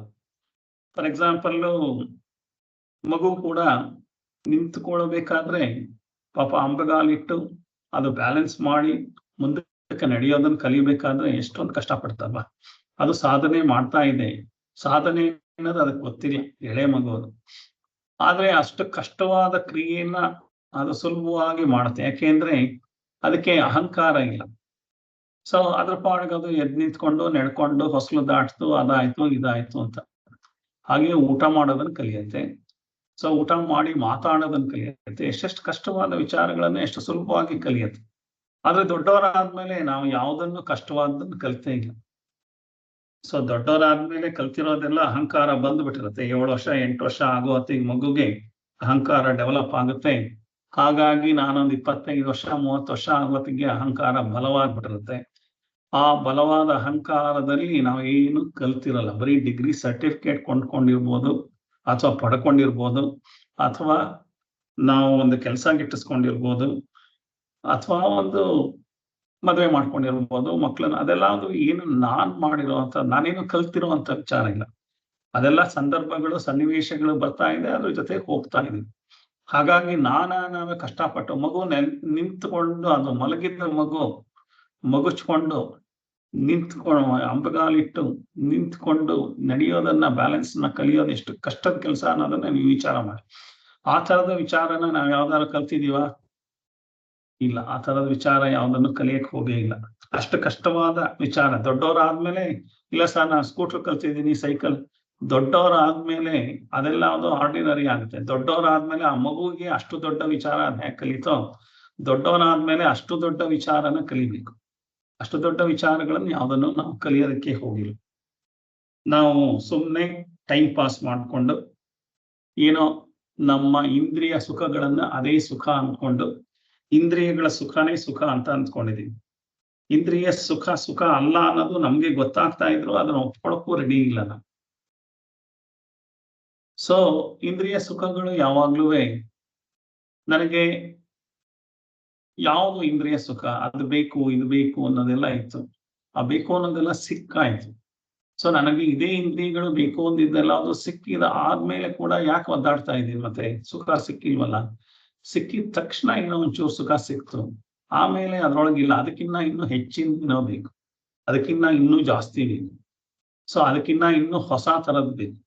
ಸೊ ಈ ತರದ ನಾನು ಸುಖಗಳನ್ನ ಹುಡ್ಕೊಂಡು ನನ್ನ ಸಂತೋಷ ಪಡೋದನ್ನ ಪೋಸ್ಟ್ಪೋನ್ ಮಾಡ್ಕೊಂಡು ಲೈಫಲ್ಲಿ ಇವಾಗಲ್ಲಪ್ಪ ನಾನು ಮನೆ ಕಟ್ಟಿದ ಮೇಲೆ ನನಗೆ ಸಂತೋಷ ಸಿಗುತ್ತೆ, ಮದುವೆ ಮಾಡ್ಕೊಂಡ ಮೇಲೆ ಸಂತೋಷ ಸಿಗುತ್ತೆ, ಓದಿ ರ್ಯಾಂಕ್ ತಗೊಂಡ ಮೇಲೆ ಸಂತೋಷ ಸಿಗುತ್ತೆ, ಕೆಲಸ ಸಿಕ್ಕಿದ ಮೇಲೆ ಸಂತೋಷ ಸಿಗುತ್ತೆ, ಅಮೆರಿಕಾಕ್ಕೆ ವೀಸಾ ಸಿಕ್ಕಿದ ಮೇಲೆ ಸಂತೋಷ ಸಿಗುತ್ತೆ, ಕೆಲಸ ಸಿಕ್ಕಿದ ಮೇಲೆ ಸಂತೋಷ ಆಗುತ್ತೆ. ಸೊ ಮದುವೆ ಮಾಡ್ಕೊಂಡ್ಮೇಲೆ ಮಕ್ಕಳನ್ನ ಮಾಡ್ಕೊಂಡ್ಮೇಲೆ ಆಮೇಲೆ ಸಂತೋಷ ಅಂತ ಅಂದ್ಬಿಟ್ಟು ಆ ಸಂತೋಷನ ಪೋಸ್ಟ್ಪೋನ್ ಮಾಡ್ಕೊಂಡು ಆ ಸಿಕ್ಕಿದ ಮೇಲೆ ಯಾರು ಸಂತೋಷವಾಗಿರ್ಬೇಕಲ್ಲ, ಇಲ್ಲ, ಇನ್ನೊಂದು ಯಾವುದೋ ಗೋಲು ಸೆಟ್ ಮಾಡ್ಕೊಂಡು ಆ ಸಂತೋಷ ಅಂತ ಅಂದ್ಬಿಟ್ಟು ನಾನು ಆ ಸಂತೋಷದ ಹಿಂದೆ ಹೋಗ್ತಾ ಇದ್ದೀನಿ. ಸಂತೋಷನ ಈಗ ಪಡೋದಕ್ಕೆ ನಾನು ರೆಡಿ ಇಲ್ಲ. ಫಾರ್ ಎಕ್ಸಾಂಪಲ್, ಕಾರ್ ತಗೊಂಡಾದ್ಮೇಲೆ ಶೋರೂಮ್ ಅಲ್ಲಿಂದ ಕಾರ್ ತಗೊಂಡ್ಬಂದ್ಮೇಲೆ ಸಂತೋಷಕ್ಕಿಂತ ಟೆನ್ಷನ್ ಜಾಸ್ತಿ. ಹೊಸ ಕಾರು ಏನಾದ್ರು ಸ್ಕ್ರಾಚ್ ಆಗ್ಬಿಟ್ರೆ, ಒಳಗಡೆ ಇರೋ ಪ್ಲಾಸ್ಟಿಕ್ ಕವರ್ ತೆಗೆದ್ಬಿಟ್ರೆ, ಸೀಟ್ ಕವರ್ ಎಲ್ಲ ಹಾಳಾಗ್ಬಿಟ್ರೆ, ಪ್ಲಾಸ್ಟಿಕ್ ಕವರ್ನ ಶೋರೂಮ್ ಅಲ್ಲೇ ತೆಗೆದು ಬಿಸಾಕ್ಬಿಟ್ಟು ಬರ್ಬೇಕು. ಪ್ಲಾಸ್ಟಿಕ್ ಕವರ್ನ ತಗೊಂಬಂದು 6 ತಿಂಗಳ ತನಕ ಅದನ್ನ ಇಟ್ಕೊಂಡು, ಯಾಕೆಂದ್ರೆ ಸೀಟ್ ಹಾಳಾಗ್ಬಿಡುತ್ತೆ, ಯಾಕೆಂದ್ರೆ ಸೊ ಈ ಟೆನ್ಷನ್ ಶುರುವಾಯ್ತು. ತಗೊಂಡಿದ್ದ ಎಂಜಾಯ್ಮೆಂಟ್ ಎಲ್ಲಿದೆ? ಸೊ ನಾನು ಈ ತರ ಪ್ರತಿಯೊಂದ್ರೊಳಗೂ ಆ ಸುಖ ಕೊಡ್ತಾ ಇದ್ರು, ಸುಖನ ಮೀರಿದ ಟೆನ್ಷನ್ ನಾನೇ ಮಾಡ್ಕೊಳ್ತಾ ಇದ್ದೀನಿ. ಸೊ ಇದನ್ನೆಲ್ಲ ಬಂಧನ ಅಂತ ಹೇಳ್ತಾರೆ. ಸೊ ಇದೆಲ್ಲ ಅದು ಈ ಬಂಧನದಿಂದ ಹೊರಗೆ ಬರೋದು ಹೇಗೆ ಅಂತ ಅವಾಗವಾಗ ಈ 945 ಶ್ಲೋಕಗಳಲ್ಲಿ ಈ 6 ವಿಚಾರಗಳನ್ನು ಹೇಳಿದ್ದಾರೆ. ಜೀವ, ಜಗತ್ತು, ಈಶ್ವರ, ಬಂಧ, ಮೋಕ್ಷ ಮತ್ತೆ ಸಾಧನೆ, ಇದಿಷ್ಟರ ಬಗ್ಗೆ ಹೇಳಿದ್ದಾರೆ. ನಾನು ಅದರೊಳಗಡೆ ಆರಿಸ್ಕೊಂಡು 10 ತರಗತಿನಲ್ಲಿ ನಿಮ್ಗೆ ಆಗೋ ಹಾಗೆ ಎಲ್ಲಾ ವಿಚಾರಗಳನ್ನ ಕವರ್ ಮಾಡಿ ಹೇಳೋ ಹಾಗೆ ಅನ್ಕೊಂಡು ಮಾಡ್ತಾ ಇದ್ದೀನಿ. ಯಾಕೆಂದ್ರೆ 945 ಮಾಡಕ್ಕಾಗಲ್ಲ. ಒಂದ್ ದಿವಸಕ್ಕೆ 9 ಮಾಡಿದ್ರು 104 ತರಗತಿಗಳು ಬೇಕಾಗ್ಬೋದು, 105 ತರಗತಿನ ಬೇಕಾಗುತ್ತೆ. ಅಂದ್ರೆ 2 ವರ್ಷ ಮಾಡೋದಕ್ಕೆ. 2 ವರ್ಷ ಬರೀ ಮಂಕುತಿಮ್ಮನ ಕಗ್ಗನೆ ಮಾಡಿದ್ರೆ ಕೊನೆಗೆ ಒಬ್ರು ಇಬ್ರು ಬರಕ್ ಸಾಧ್ಯ ಇದೆ. ಯಾಕೆಂದ್ರೆ ಇಂಟ್ರೆಸ್ಟ್ ಲಾಸ್ ಆಗ್ಬಿಡುತ್ತೆ. ಒಂದೇ ತರ ವಿಚಾರಗಳನ್ನು ಹೇಳ್ತಾ ಇದ್ದಾರೆ, ಹೊಸದೇನು ಕಾಣಿಸ್ತಾ ಇಲ್ಲ ಅಂತ. ಹಾಗಾಗಿ ಅದ್ರೊಳಗಡೆ ಇರೋ ವಿಚಾರಗಳನ್ನ ಹುಡುಕಿ ನಮಗೆ ಯಾವ್ದು ಸರಿಯಾಗಿ ಮನಸ್ಸಿಗೆ ನಾಟತ್ತೆ ಅಂತ ವಿಚಾರಗಳನ್ನ, ಅಂತ ಕಗ್ಗಗಳನ್ನ ಹುಡುಕಿ ನಿಮಗೆ ಮಾಡ್ತಾ ಇದ್ದೀನಿ. ಇವತ್ತಿನ ಕಗ್ಗ ಶುರು ಮಾಡೋಣ. ಇದು 811ನೇ ಶ್ಲೋಕ ಕಗ್ಗ. ಹೊರಗು ಹೊರೆಯಾಗದವಲ್ ಒಳಗನನುಗೊಳಿಸಿ ನೀನೊಳಗು ಶಕೆಯಾಗದವಲ್ ಅಳವಡಿಸೆ ಹೊರಗ ಸರಿ ಸಮದಳೆರಡನ್ನು ಬಾಳಿನಲ್ಲಿ ಜೋಡಿಸುವುದೇ ಪರಮ ಜೀವನ ಯೋಗ ಮಂಕುತಿಮ್ಮ. ಇದು ಸಾಧನೆ. ಈ ಸಾಧನೆ ಬಗ್ಗೆ ಏನ್ ಹೇಳ್ತಾ ಇದ್ದಾರೆ? ಹೊರಗು ಹೊರೆಯಾಗದವಲ್ ಒಳಗನನುಗೊಳಿಸಿ ನೀನೊಳಗು ಶಕೆಯಾಗದವಲ್ ಅಳವಡಿಸೆ ಹೊರಗ. ಅಂದ್ರೆ ಎಷ್ಟು ಸೂಕ್ಷ್ಮವಾಗಿ ಹೇಳಿದ್ದಾರೆ ಅಂತಂದ್ರೆ, ಸರಿ ಸಮದಳೆರಡನ್ನು ಬಾಳಿನಲ್ಲಿ ಜೋಡಿಸುವುದೇ ಪರಮ ಜೀವನ ಯೋಗ ಮಂಕುತಿಮ್ಮ. ಇದನ್ನ ಕೃಷ್ಣ ಭಗವದ್ಗೀತೆಯಲ್ಲಿ ಸಮತ್ವಂ ಅಂತ ಕರೆದಿದ್ದಾರೆ. ಸೊ ನಾವು ಯಾವಾಗ್ಲೂ ಒಂದ್ ಕಡೆಗೆ ಹೋಗ್ಬಿಡ್ತೀವಿ. ಫಾರ್ ಎಕ್ಸಾಂಪಲ್, ತಕ್ಕಡಿನಲ್ಲಿ ತೂಗ್ಬೇಕಾದ್ರೆ ನನ್ನ ಇನ್ನೊಂದು ಕಡೆ ಒಂದ್ ಕಡೆ ಹಾಕಿದ್ರೆ ಇನ್ನೊಂದ್ ಕಡೆ ಕೆಳಗ್ ಬರುತ್ತೆ, ಒಂದ್ ಕಡೆ ಮೇಲೆ ಹೋಗುತ್ತೆ. ನಾನು ಒಂದೇ ಕಡೆ ಹಾಕ್ತಾನೆ ಹೋದ್ರೆ ಇನ್ನೊಂದ್ ಕಡೆ ಮೇಲೆ ಹೋಗ್ಬಿಡುತ್ತೆ. ಅಥವಾ ಮೇಲ್ ಹೋಗಿದ್ದನ್ನ ಕೆಳಗ್ ತರಬೇಕು ಅಂತಂದ್ರೆ ಆ ಕಡೆಗೆ ಹಾಕ್ತಾ ಇದ್ರೆ ಈ ಕಡೆ ಮೇಲಕ್ಕೆ ಹೋಗುತ್ತೆ. ಸೊ ಎರಡನ್ನೂ ಬ್ಯಾಲೆನ್ಸ್ ಮಾಡೋದಿದೆಯಲ್ಲ, ಆ ತಕ್ಕಡಿ ಬ್ಯಾಲೆನ್ಸ್ ಮಾಡ್ದಾಗೆ ಮನಸ್ಸನ್ನ ಬ್ಯಾಲೆನ್ಸ್ ಮಾಡ್ಬೇಕು. ಯಾಕೆಂದ್ರೆ ಆ ತಕ್ಕಡಿ ಬ್ಯಾಲೆನ್ಸ್ ಆಗ್ದಲೇ ಇದ್ರೆ ನಾನು ದುಡ್ಡು ಜಾಸ್ತಿ ಕೊಟ್ಟಿದ್ದೀನಿ, ಅವ್ರು ಹೇಳಿದ್ರು 1 kg 100 ರೂಪಾಯಿ ಅಂತ, ನಾನು 100 ರೂಪಾಯಿ ಕೊಟ್ಟಿದ್ದೀನಿ, 1 kgಗೆ ಸರಿಯಾಗಿ ಇಲ್ವೇ ಇಲ್ಲ, ಕೆಳಗಡೆ ತೂಗ್ತಾ ಇದೆ, ಅಂದ್ರೆ ಕಡಿಮೆ ಇದೆ, 1 kgಗಿನ್ನ ಕಡಿಮೆ ಇದೆ ನಂದು ಅಂತಂದ್ರೆ ಮನಸ್ಸಿಗೆ ಸಮಾಧಾನ ಇಲ್ಲ. ಸೊ 1 kgಗಿನ್ನ ಜಾಸ್ತಿ ಅವನ್ ಕೊಟ್ಬಿಟ್ಟ ಅಂದ್ರೆ ಅವಾಗ್ಲೂ ಸಮಾಧಾನ ಇಲ್ಲ. ಯಾಕೆಂದ್ರೆ ಏನೋ ಉಳ್ತೋಗಿರೋದ ಇರ್ಬೇಕು, ಅಥವಾ ಬಲ್ತಿರೋದು ಇರ್ಬೇಕು, ಅದಕ್ಕೆ ಕೊಟ್ಟಿದ್ದಾನೆ ಅಂತ. ಅವನು 1 kgನ ಕೊಟ್ರೆ ಅವನಿಗೂ ಬೇಜಾರಾಗ್ತಾ ಇರುತ್ತೆ. ಸೊ ಹೀಗಾಗಿ ಏನಾಗಿದೆ, ಕೊಡುಕೊಳ್ಳುವಿಕೆ ಎರಡರಲ್ಲೂ ಸಮತ್ವ ಇರಬೇಕು. ಆ ಸಮತ್ವ ಇಲ್ಲದೆ ಇದ್ರೆ ನನಗೆ ಸಂತೋಷ ಸಿಗಲ್ಲ. ಅನ್ನೋದಕ್ಕೆ ಹೊರಗು ಹೊರೆಯಾಗದವಲ್ ಒಳಗ ನನಗೊಳಿಸಿ, ಇದೊಂಥರ ಏರ್ ಕಂಡೀಷನ್ ಮಾಡ್ಕೊಳ್ಳೋದು ಅಂತ ಹೇಳ್ಬೋದು. ನನ್ನ ಲೈಫ್ನ ಏರ್ ಕಂಡೀಷನ್ ಮಾಡ್ಕೊಳ್ಳೋದು ಹೇಗೆ, ಇದು ಮನಸ್ಸಿನ ವ್ಯಕ್ತಿತ್ವ. ಇದು ಯಾವ್ದು ಫಿಸಿಕಲ್ ಆಗಿ ಏರ್ ಕಂಡೀಷನ್ ಮಾಡ್ಕೊಳ್ಳೋದಲ್ಲ. ನಮಗೆ ಸೆಕೆ ಆಗೋದು ಎಲ್ಲಿ, ದೇಹಕ್ಕೆ ಸೆಕೆ ಆಗಲ್ಲ. ನನಗೆ ಮನಸ್ಸಿನಲ್ಲಿ ಯಾವುದೋ ವಿಚಾರಧಾರೆ ಬರುತ್ತೆ, ಏರ್ ಕಂಡೀಷನ್ ಒಳಗೆ ಕೂತಿದ್ದೀನಿ, ಏರ್ ಕಂಡೀಷನ್ ಅಲ್ಲೇ ಕೂತಿದ್ದೀನಿ, ನನಗೆ ಯಾರ ಮೇಲೋ ಅಥವಾ ಯಾವುದೋ ವಿಚಾರದ ಬಗ್ಗೆ ಕೋಪ ಸಿಟ್ಟು ಬಂತು ಅಂತಂದ್ರೆ ಏರ್ ಕಂಡೀಷನ್ ಅಲ್ಲಿ ಕೂತಿದ್ರು ನನಗೆ ಬೆವರುತ್ತೆ, ಅಥವಾ ನನಗೆ ಭಯ ಆಯ್ತು ಅಂತಂದ್ರೆ ಬೆವರುತ್ತೆ. ಸೊ ಹಾಗಾದ್ರೆ ಏರ್ ಕಂಡೀಷನ್ ಚೆನ್ನಾಗಿ ವರ್ಕ್ ಆಗ್ತಾ ಇದೆ, ದೇಹನೂ ಸರಿಯಾಗಿ ಇದೆ, ಆದ್ರೆ ಯಾಕೆ ಇದ್ದಕ್ಕಿದ್ದಾಗೆ ಸೆಕೆ ಆಗ್ತಾ ಇದೆ, ಬೆವರ್ತಾ ಇದೆ ಅಂತಂದ್ರೆ ಏರ್ ಕಂಡೀಷನ್ ಒಳಗಿದ್ರು ಯಾಕೆ ಬೆವರ್ತಾ ಇದೆ. ಸೊ ಪಂಪ ದುರ್ಯೋಧನ ಬಗ್ಗೆ ಹೇಳ್ತಾರೆ, ವೈಶಂಪಾಯನ ಸರೋವರದ ಒಳಗಡೆ ದುರ್ಯೋಧನ ಹೋಗಿ ಮುಳುಗ್ ಕೂತ್ಕೊಂಡಿದ್ರು ಭೀಮ ಅವನ ದುರ್ಯೋಧನನ್ನ ದಡದ ಮೇಲಿಂದ ಬಾಯಿಗೆ ಬಂದಾಗ ಬೈತಾ ಇರ್ತಾನೆ. ಸೊ ಬಾಯಿಗೆ ಬಂದಾಗ ಬೈಯೋದ್ರಿಂದ ಏನಾಗುತ್ತೆ, ಅವನ್ ನೀರೊಳಗಿದ್ದು ಬೆಮರ್ತನ ಉರಗ ಪತಾಕಂ ಅಂತ ಹೇಳ್ತಾನೆ. ಅಂದ್ರೆ ನೀರೊಳಗಿದ್ದು ಬೆಮರ್ತನ ಉರಗ ಪತಾಕಂ ಅಂತಂದ್ರೆ ಅರ್ಜುನ ದುರ್ಯೋಧನನ ರಥದ ಮೇಲೆ ಅವನ ಚಿಹ್ನೆ ಇದ್ದಿದ್ದು ಹಾವಿನ ಚಿಹ್ನೆ. ಅದೇ ನಮ್ಮ ಅರ್ಜುನನ ಮೇಲೆ ರಥದ ಮೇಲೆ ಇರೋದು ಹನುಮಾನ್, ಹನುಮಾನನ ಚಿಹ್ನೆ. ಅವನದ್ದು ಉರಗ ಪತಾಕ ಅಂದ್ರೆ ಅವನ ರಥದ ಮೇಲೆ ಇರೋದು ಉರಗ ಪತಾಕೆ. ನೀರೊಳಗಿದ್ದು ಬೆಮರ್ತನು ಉರಗ ಪತಾಕಂ ಅಂತಂದ್ರೆ ಆ ವೈಶಂಪಾಯನ ಸರೋವರದಲ್ಲಿ ಅಡಗಿಕೊಂಡು ಕುಳಿತಿದ್ರು, ಇವನ್ ಬೈತಾ ಇರೋದನ್ನ ಅಷ್ಟು ತಣ್ಣೀರೊಳಗಡೆ ಮುಳುಗಿದ್ರು ಅವನಿಗೆ ಬೆವರು ಬರ್ತಾ ಇದೆ ಅಂತಂದ್ರೆ ಎಲ್ಲಿಂದ ಬೆವರು ಬರ್ತಾ ಇದೆ? ನಿಜವಾಗ್ಲೂ ಟೆಂಪರೇಚರ್ ಇಂದ ಬೆವರು ಬರ್ಬೇಕಾದ್ರೆ ಟೆಂಪರೇಚರ್ ಇಲ್ವಲ್ಲ, ತಣ್ಣಗಿರೋ ನೀರಲ್ಲಿ ಕೂತಿದ್ದಾನೆ, ಹಾಗಾಗಿ ಟೆಂಪರೇಚರ್ ಯಾಕೆ ಬರುತ್ತೆ? ಆದ್ರೂ ಬೆವರ್ತಾ ಇದ್ದಾನೆ ನೀರೊಳಗೆ ಅಂತಂದ್ರೆ ನಾವು ಮಾತಾಡೋ ಒಂದು ವಿಚಾರಗಳಲ್ಲಿ ಅಷ್ಟೊಂದು ಬೆವರು, ಸಿಟ್ಟು, ಕೋಪ ಎಲ್ಲ ಬರೋ ಹಾಗೆ ನನ್ನ ಕೈ ಕಾಲು ಬೇಕಾದ್ರೆ ತಣ್ಣಗೂ ಆಗ್ಬಿಡುತ್ತೆ, ನನ್ನ ಕೈ ಕಾಲು ಬಿಸಿಯಾಗೂ ಆಗ್ಬಿಡುತ್ತೆ, ಹಾರ್ಟ್ ಹೊಡ್ಕೊಳಕ್ಕೆ ಶುರು ಮಾಡುತ್ತೆ, ಹಾರ್ಟ್ ನಿಂತೇ ಹೋಗುತ್ತೆ, ಹಾರ್ಟ್ ಹೊಡ್ಕೊಳ್ಳೋದೇ ಗೊತ್ತಾಗ್ದಲೇ ಇರೋ ಹಾಗೂ ಆಗುತ್ತೆ. ಸೊ ಈ ತರದ್ದೆಲ್ಲಾವುದು ಆಗ್ತಾ ಇದೆ ಅಂತಂದ್ರೆ ಜಸ್ಟ್ ಅವನು ಮಾತಾಡೋದ್ರಿಂದ, ದುರ್ಯೋಧನನ್ನ ಬೈತಾ ಇರೋದ್ರಿಂದ ಅವನ ಬಾಡಿನಲ್ಲಿ ಟೆಂಪರೇಚರ್ ಏರು ಎಲ್ಲ ಆಗ್ತಾ ಇದೆ, ಒಳಗೆ ಅವನಿಗೆ ಸಿಟ್ಟು ಕೋಪ ಎಲ್ಲ ಬಂದು ನೀರ್ ಒಳಗಡೆನೆ ಬೆವರ್ತಾ ಇದೆ. ಹಾಗಾಗಿ ನನಗೆ ಏನಾಗ್ತಾ ಇದೆ ಅಂದ್ರೆ ದೇಹಕ್ಕೆ ಚಳಿ ಸೆಕೆ ಆಗೋದು ಕಡಿಮೆ. ಯಾಕೆ ಅಂತಂದ್ರೆ ದೇಹ ಅದಕ್ಕೆ ಸಾಧನೆ ಸರಿಯಾಗಿ ಮಾಡಿದ್ರೆ, ಇವತ್ತು ಹಿಮಾಲಯದಲ್ಲಿ ಯೋಗಿಗಳು ಬರೀ ಕೌಪಿನ ಹಾಕೊಂಡು ಆ ಕೊರೆಯೋ -70 ಡಿಗ್ರಿ ಟೆಂಪರೇಚರ್ ಅಲ್ಲಿ ಆ ಹಿಮದ ಮೇಲೆ ಕೂತ್ಕೊಂಡು ತಪಸ್ಸು ಮಾಡೋ ಕೆಪಾಸಿಟಿನಲ್ಲಿರೋ ಬೇಕಾದಷ್ಟು ಜನ ಯೋಗಿಗಳಿದ್ದಾರೆ. ನೀವು ಎಲ್ಲ ಹೋದ್ರೆ ಆ ಹಿಮದಲ್ಲಿ ಹಾಗೆ ಕೊರೆದು ನಾವೆಲ್ಲ ಕರೆಕ್ಟ್ ಆಗಿ ಅದಕ್ಕೆ ಹೀಟರ್, ಅದಕ್ಕೆ ಥರ್ಮಲ್ ಅದು ಇದು ಎಲ್ಲ ಹಾಕೊಂಡು ಫುಲ್ ಮೈಂಡ್ ಎಲ್ಲ ಬಾಡಿ ಎಲ್ಲ ಕವರ್ ಮಾಡ್ಕೊಂಡು ಹೋದ್ರೆ, ಗ್ಲೌಸು ಸಾಕ್ಸು ಶೂಸು ಎಲ್ಲ ಹಾಕೊಂಡು ಹೋದ್ರು ನಮ್ಗೆ ಚಳಿ ಆಗುತ್ತೆ, ಕೈ ಕಾಲೆಲ್ಲ ಕೊರಿಯುತ್ತೆ. ಸೊ ಅವರು ಮನಸ್ಸನ್ನ ತಯಾರಿ ಮಾಡ್ಕೊಂಡಿರೋದ್ರಿಂದ ದೇಹಕ್ಕೆ ಚಳಿನೂ ಆಗಲ್ಲ, ಸೆಕೆನೂ ಆಗಲ್ಲ. ಆ ತರ ಮಾಡ್ಕೊಳ್ಳೋದನ್ನ ಏರ್ ಕಂಡೀಷನಿಂಗ್ ಅಂತ. ನಾವು ಫಿಸಿಕಲ್ ಆಗಿ ಯಾವ್ದೋ ವೋಲ್ಟಾಸ್ ತಗೊಂಬಂದು ಇಟ್ಕೊಂಡಿದೀನಿ, ಯಾವ್ದೋ ಈ ಏರ್ ಕಂಡೀಷನ್ ಅದರಿಂದ ಆಗೋದಲ್ಲ. ಸೊ ಮಾನಸಿಕವಾಗಿ ನಾವು ಮಾನಸಿಕವಾಗಿ ನಾವು ಟ್ರೈನಿಂಗ್ ಕೊಟ್ರೆ ಅದು ಸಾಧನೆ. ಆ ಸಾಧನೆ ಮಾಡಿದ್ರೆ ನನಗೆ ಇದು ಆಗಲ್ಲ, ಸೆಕೆನೂ ಆಗಲ್ಲ, ಚಳಿನೂ ಆಗಲ್ಲ ಅಂತ. ಇದು ಬರೀ ದೇಹಕ್ಕೆ ಆಗೋ ಚಳಿ ಸೆಕೆ ಅಲ್ಲ, ಮನಸ್ಸಿಗೆ ಆಗೋ ಸುಖ ದುಃಖನೂ ಕೂಡ ನಾನು ಸರಿಯಾಗಿ ಇಟ್ಕೊಂಡ್ರೆ ಮನಸ್ಸನ್ನ, ನನಗೆ ಸುಖನೂ ಆಗಲ್ಲ, ದುಃಖನೂ ಆಗಲ್ಲ. ಸುಖ ಆಗಬೇಕಾದ್ರೆ ನಾನು ಅಂದ್ಕೊಂಡಿರೋ ಇಂದ್ರಿಯ ಸುಖ ಅಲ್ಲ, ಮನಸ್ಸಿಗೆ ಸುಖ ಅಂದ್ರೆ ಮಾತ್ರ ಸುಖ.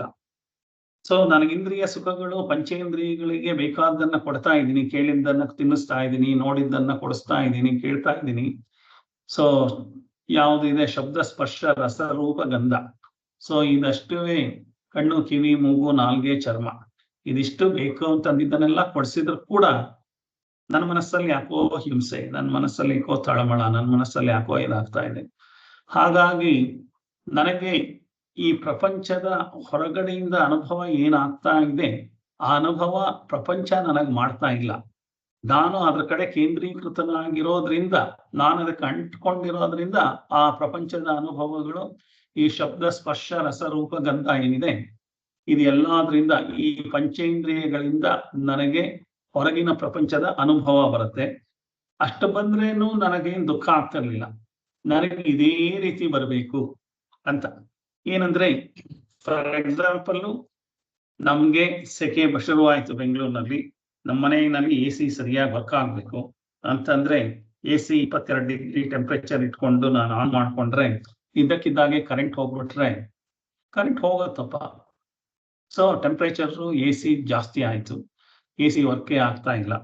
ಸೊ 24, 25, 26 ಆಯ್ತು ಅಂತಂದ್ರೆ ನನಗೆ ಸಿಟ್ಟು, ಕೋಪ ಎಲ್ಲ ಬರ್ತಾ ಇದೆ, ಬೆವರಕ್ಕೂ ಶುರುವಾಗುತ್ತೆ. ಯಾಕೆಂದ್ರೆ ನಾನು AC ಆನ್ ಮಾಡ್ಕೊಂಡ ಮೇಲೆ ನನಗೆ ತಣ್ಣಗೆ ಆಗ್ಬೇಕು, AC ವರ್ಕ್ ಆಗ್ಬೇಕು ಅನ್ನೋದು ನನ್ನ ಎಕ್ಸ್ಪೆಕ್ಟೇಷನ್.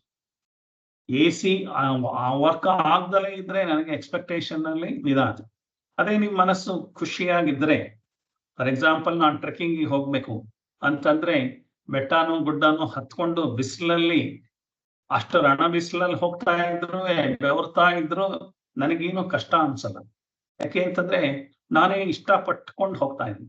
ಇಲ್ಲಿ ನನ್ನ ಇಷ್ಟ ಏನಪ್ಪಾ ಅಂದ್ರೆ AC 24 ಡಿಗ್ರಿ 22 ಡಿಗ್ರಿ ಇರಬೇಕು ಅನ್ನೋದು ನನ್ನ ಎಣಿಕೆ. ಅದು ನನ್ನ ಎಣಿಕೆಗೆ ಸರಿಯಾಗಿ ಆಗ್ದಲೇ ಇದ್ದಾಗೆಲ್ಲ ಸಿಟ್ಟು. ಸೊ ಹಾಗಾಗಿ ನನ್ನ ಮನಸ್ಸಿನಲ್ಲಿ ನಾನೇ ಎಕ್ಸ್ಪೆಕ್ಟ್ ಮಾಡ್ತೀನಿ. ಎಕ್ಸ್ಪೆಕ್ಟೇಷನ್ಸ್ ಮೀಟ್ ಆಗ್ದಲೇ ಇದ್ದಾಗ ಎಲ್ಲಾದ್ರೂ ನನಗೆ ದುಃಖ ಆಗಕ್ ಶುರು ಆಗುತ್ತೆ. ನನ್ನ ಎಕ್ಸ್ಪೆಕ್ಟೇಷನ್ ನ ಸೆಟ್ ಮಾಡ್ಕೋ ಅಂತ ಯಾರು ಹೇಳಿರೋದು? ಹೊರಗಡೆ ಪ್ರಪಂಚದ ಜೊತೆ ಯಾರು ಮಾಡ್ಕೋಬೇಕು ಅಂತ ಹೇಳಿಲ್ಲ. ನಿಮ್ಗೆ ಯಾರು ಸ್ಕೂಲಲ್ಲಿ ಟ್ರೈನಿಂಗ್ ಕೊಟ್ಟಿದಾರ, ಅಥವಾ ನಮ್ಗೆ ಯಾರು ವೇದಾಂತದಲ್ಲಿ ಟ್ರೈನಿಂಗ್ ಕೊಟ್ಟಿದಾರ?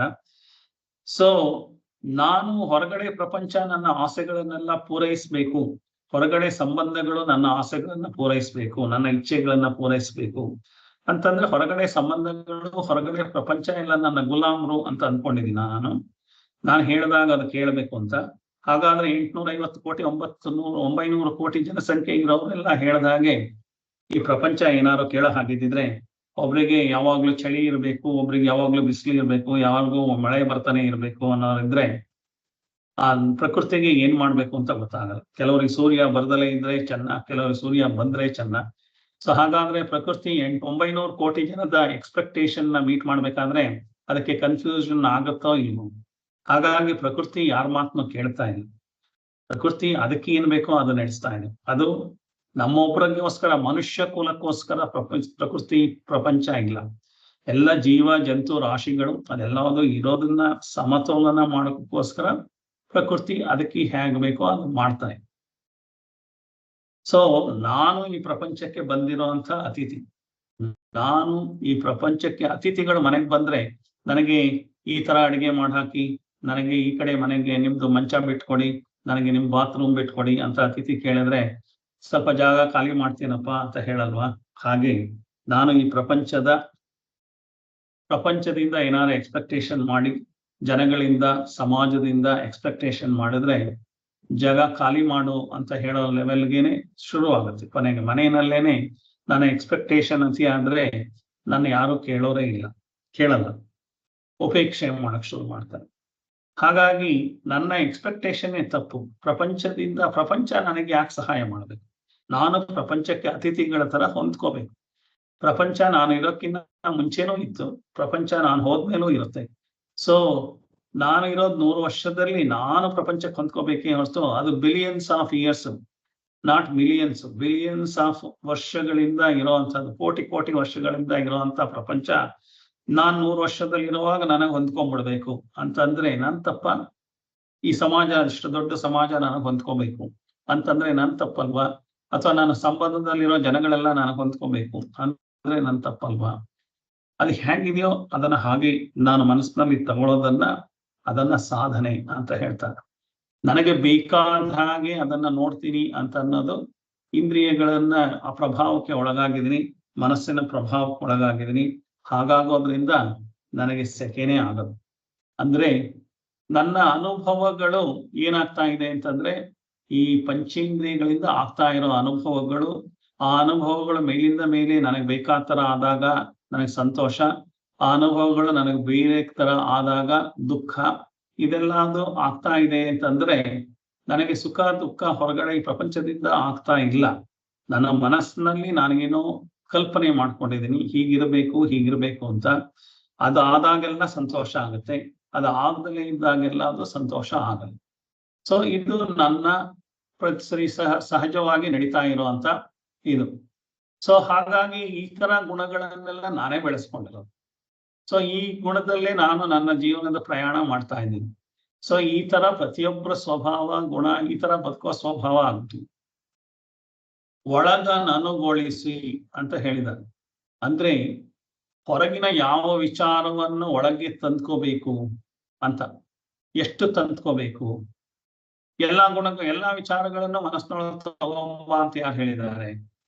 ಸೊ ಅದ್ರೊಳಗಡೆ ಒಳ್ಳೇದೆಷ್ಟು ಕೆಟ್ಟದೆಷ್ಟು ಅನ್ನೋದೆಲ್ಲ ಯೋಚನೆ ಮಾಡಿ, ಅದ್ರೊಳಗಡೆ ನನಗೆ ಯಾವುದು ನನಗೆ ಮನಸ್ಸಿಗೆ ಸಂತೋಷ ಕೊಡುತ್ತೆ ಅಂಥ ವಿಚಾರಗಳನ್ನ ಒಳಗ ಅನುಭವಿಸಿ ಅಂತ.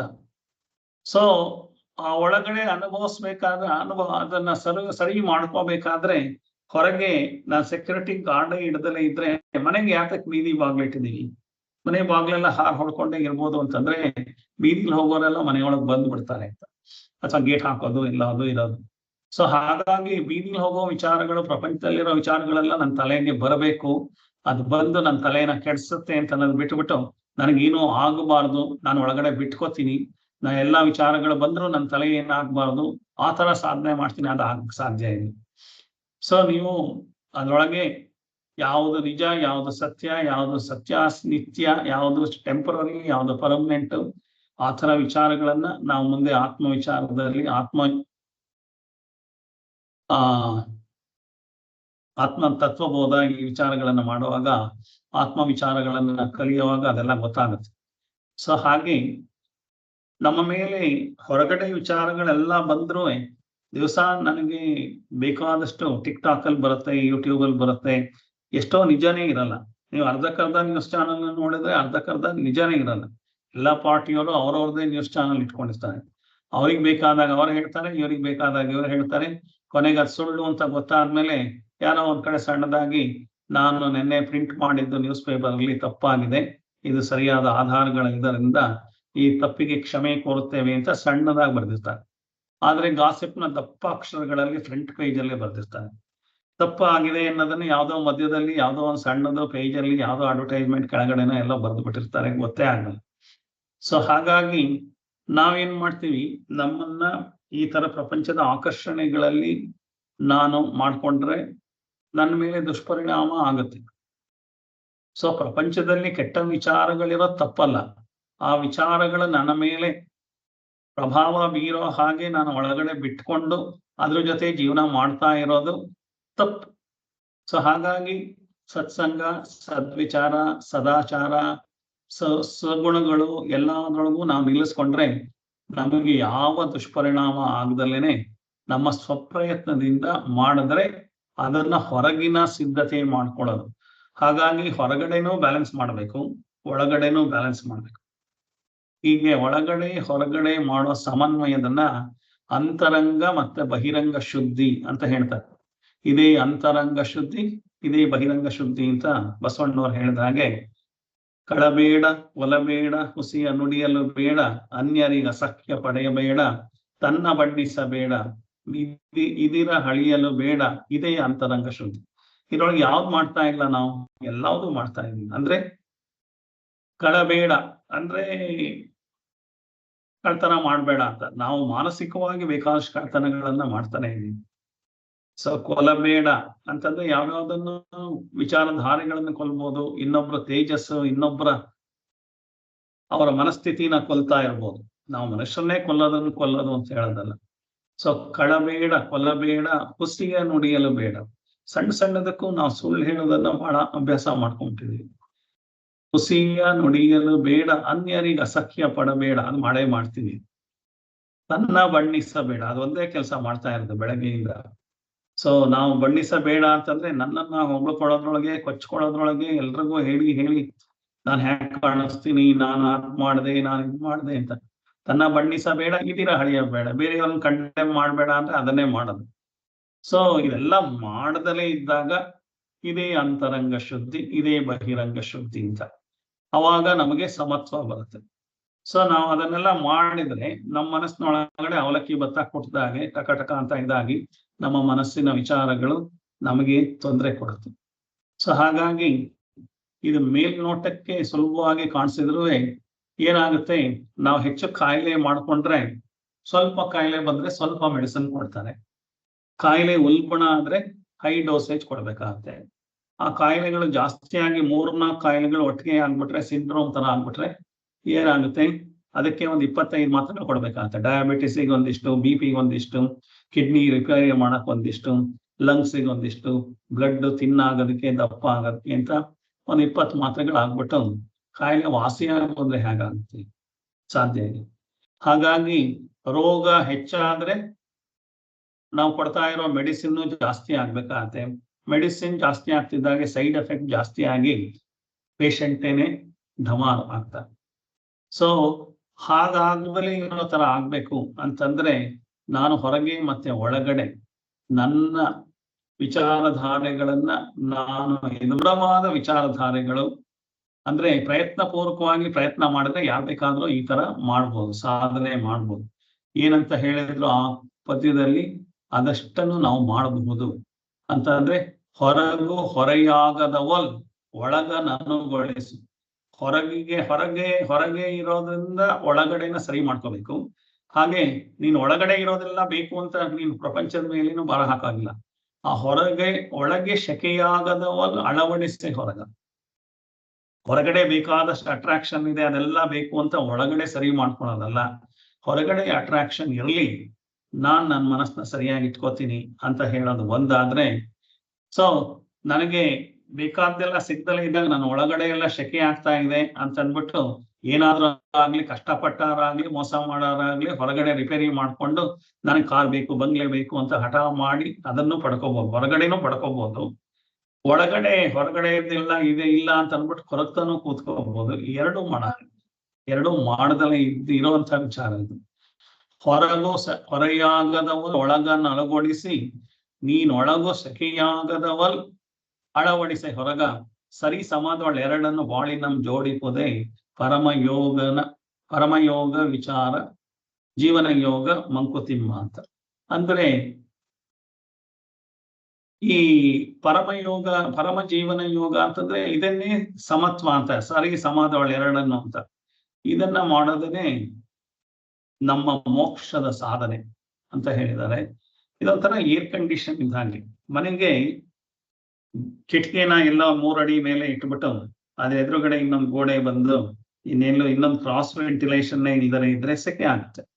ಸೊ ಆ ಕಿಟಕಿ ನೀರಕ್ಕೆ ಇನ್ನೊಂದು ಕಡೆಗೆ ಗಾಳಿ ಹೋಗೋ ತರ ಏನಾದ್ರು ನಾವು ಮಾಡಿದ್ರೆ ಮನೆ ರೂಮ್ ಯಾವಾಗ್ಲೂ ತಣ್ಣಗೆ ಇರುತ್ತೆ. ಸೊ AC-ನೂ ಬೇಕಾಗಿಲ್ಲ, ಕ್ರಾಸ್ ವೆಂಟಿಲೇಷನ್ ಬೇಕು.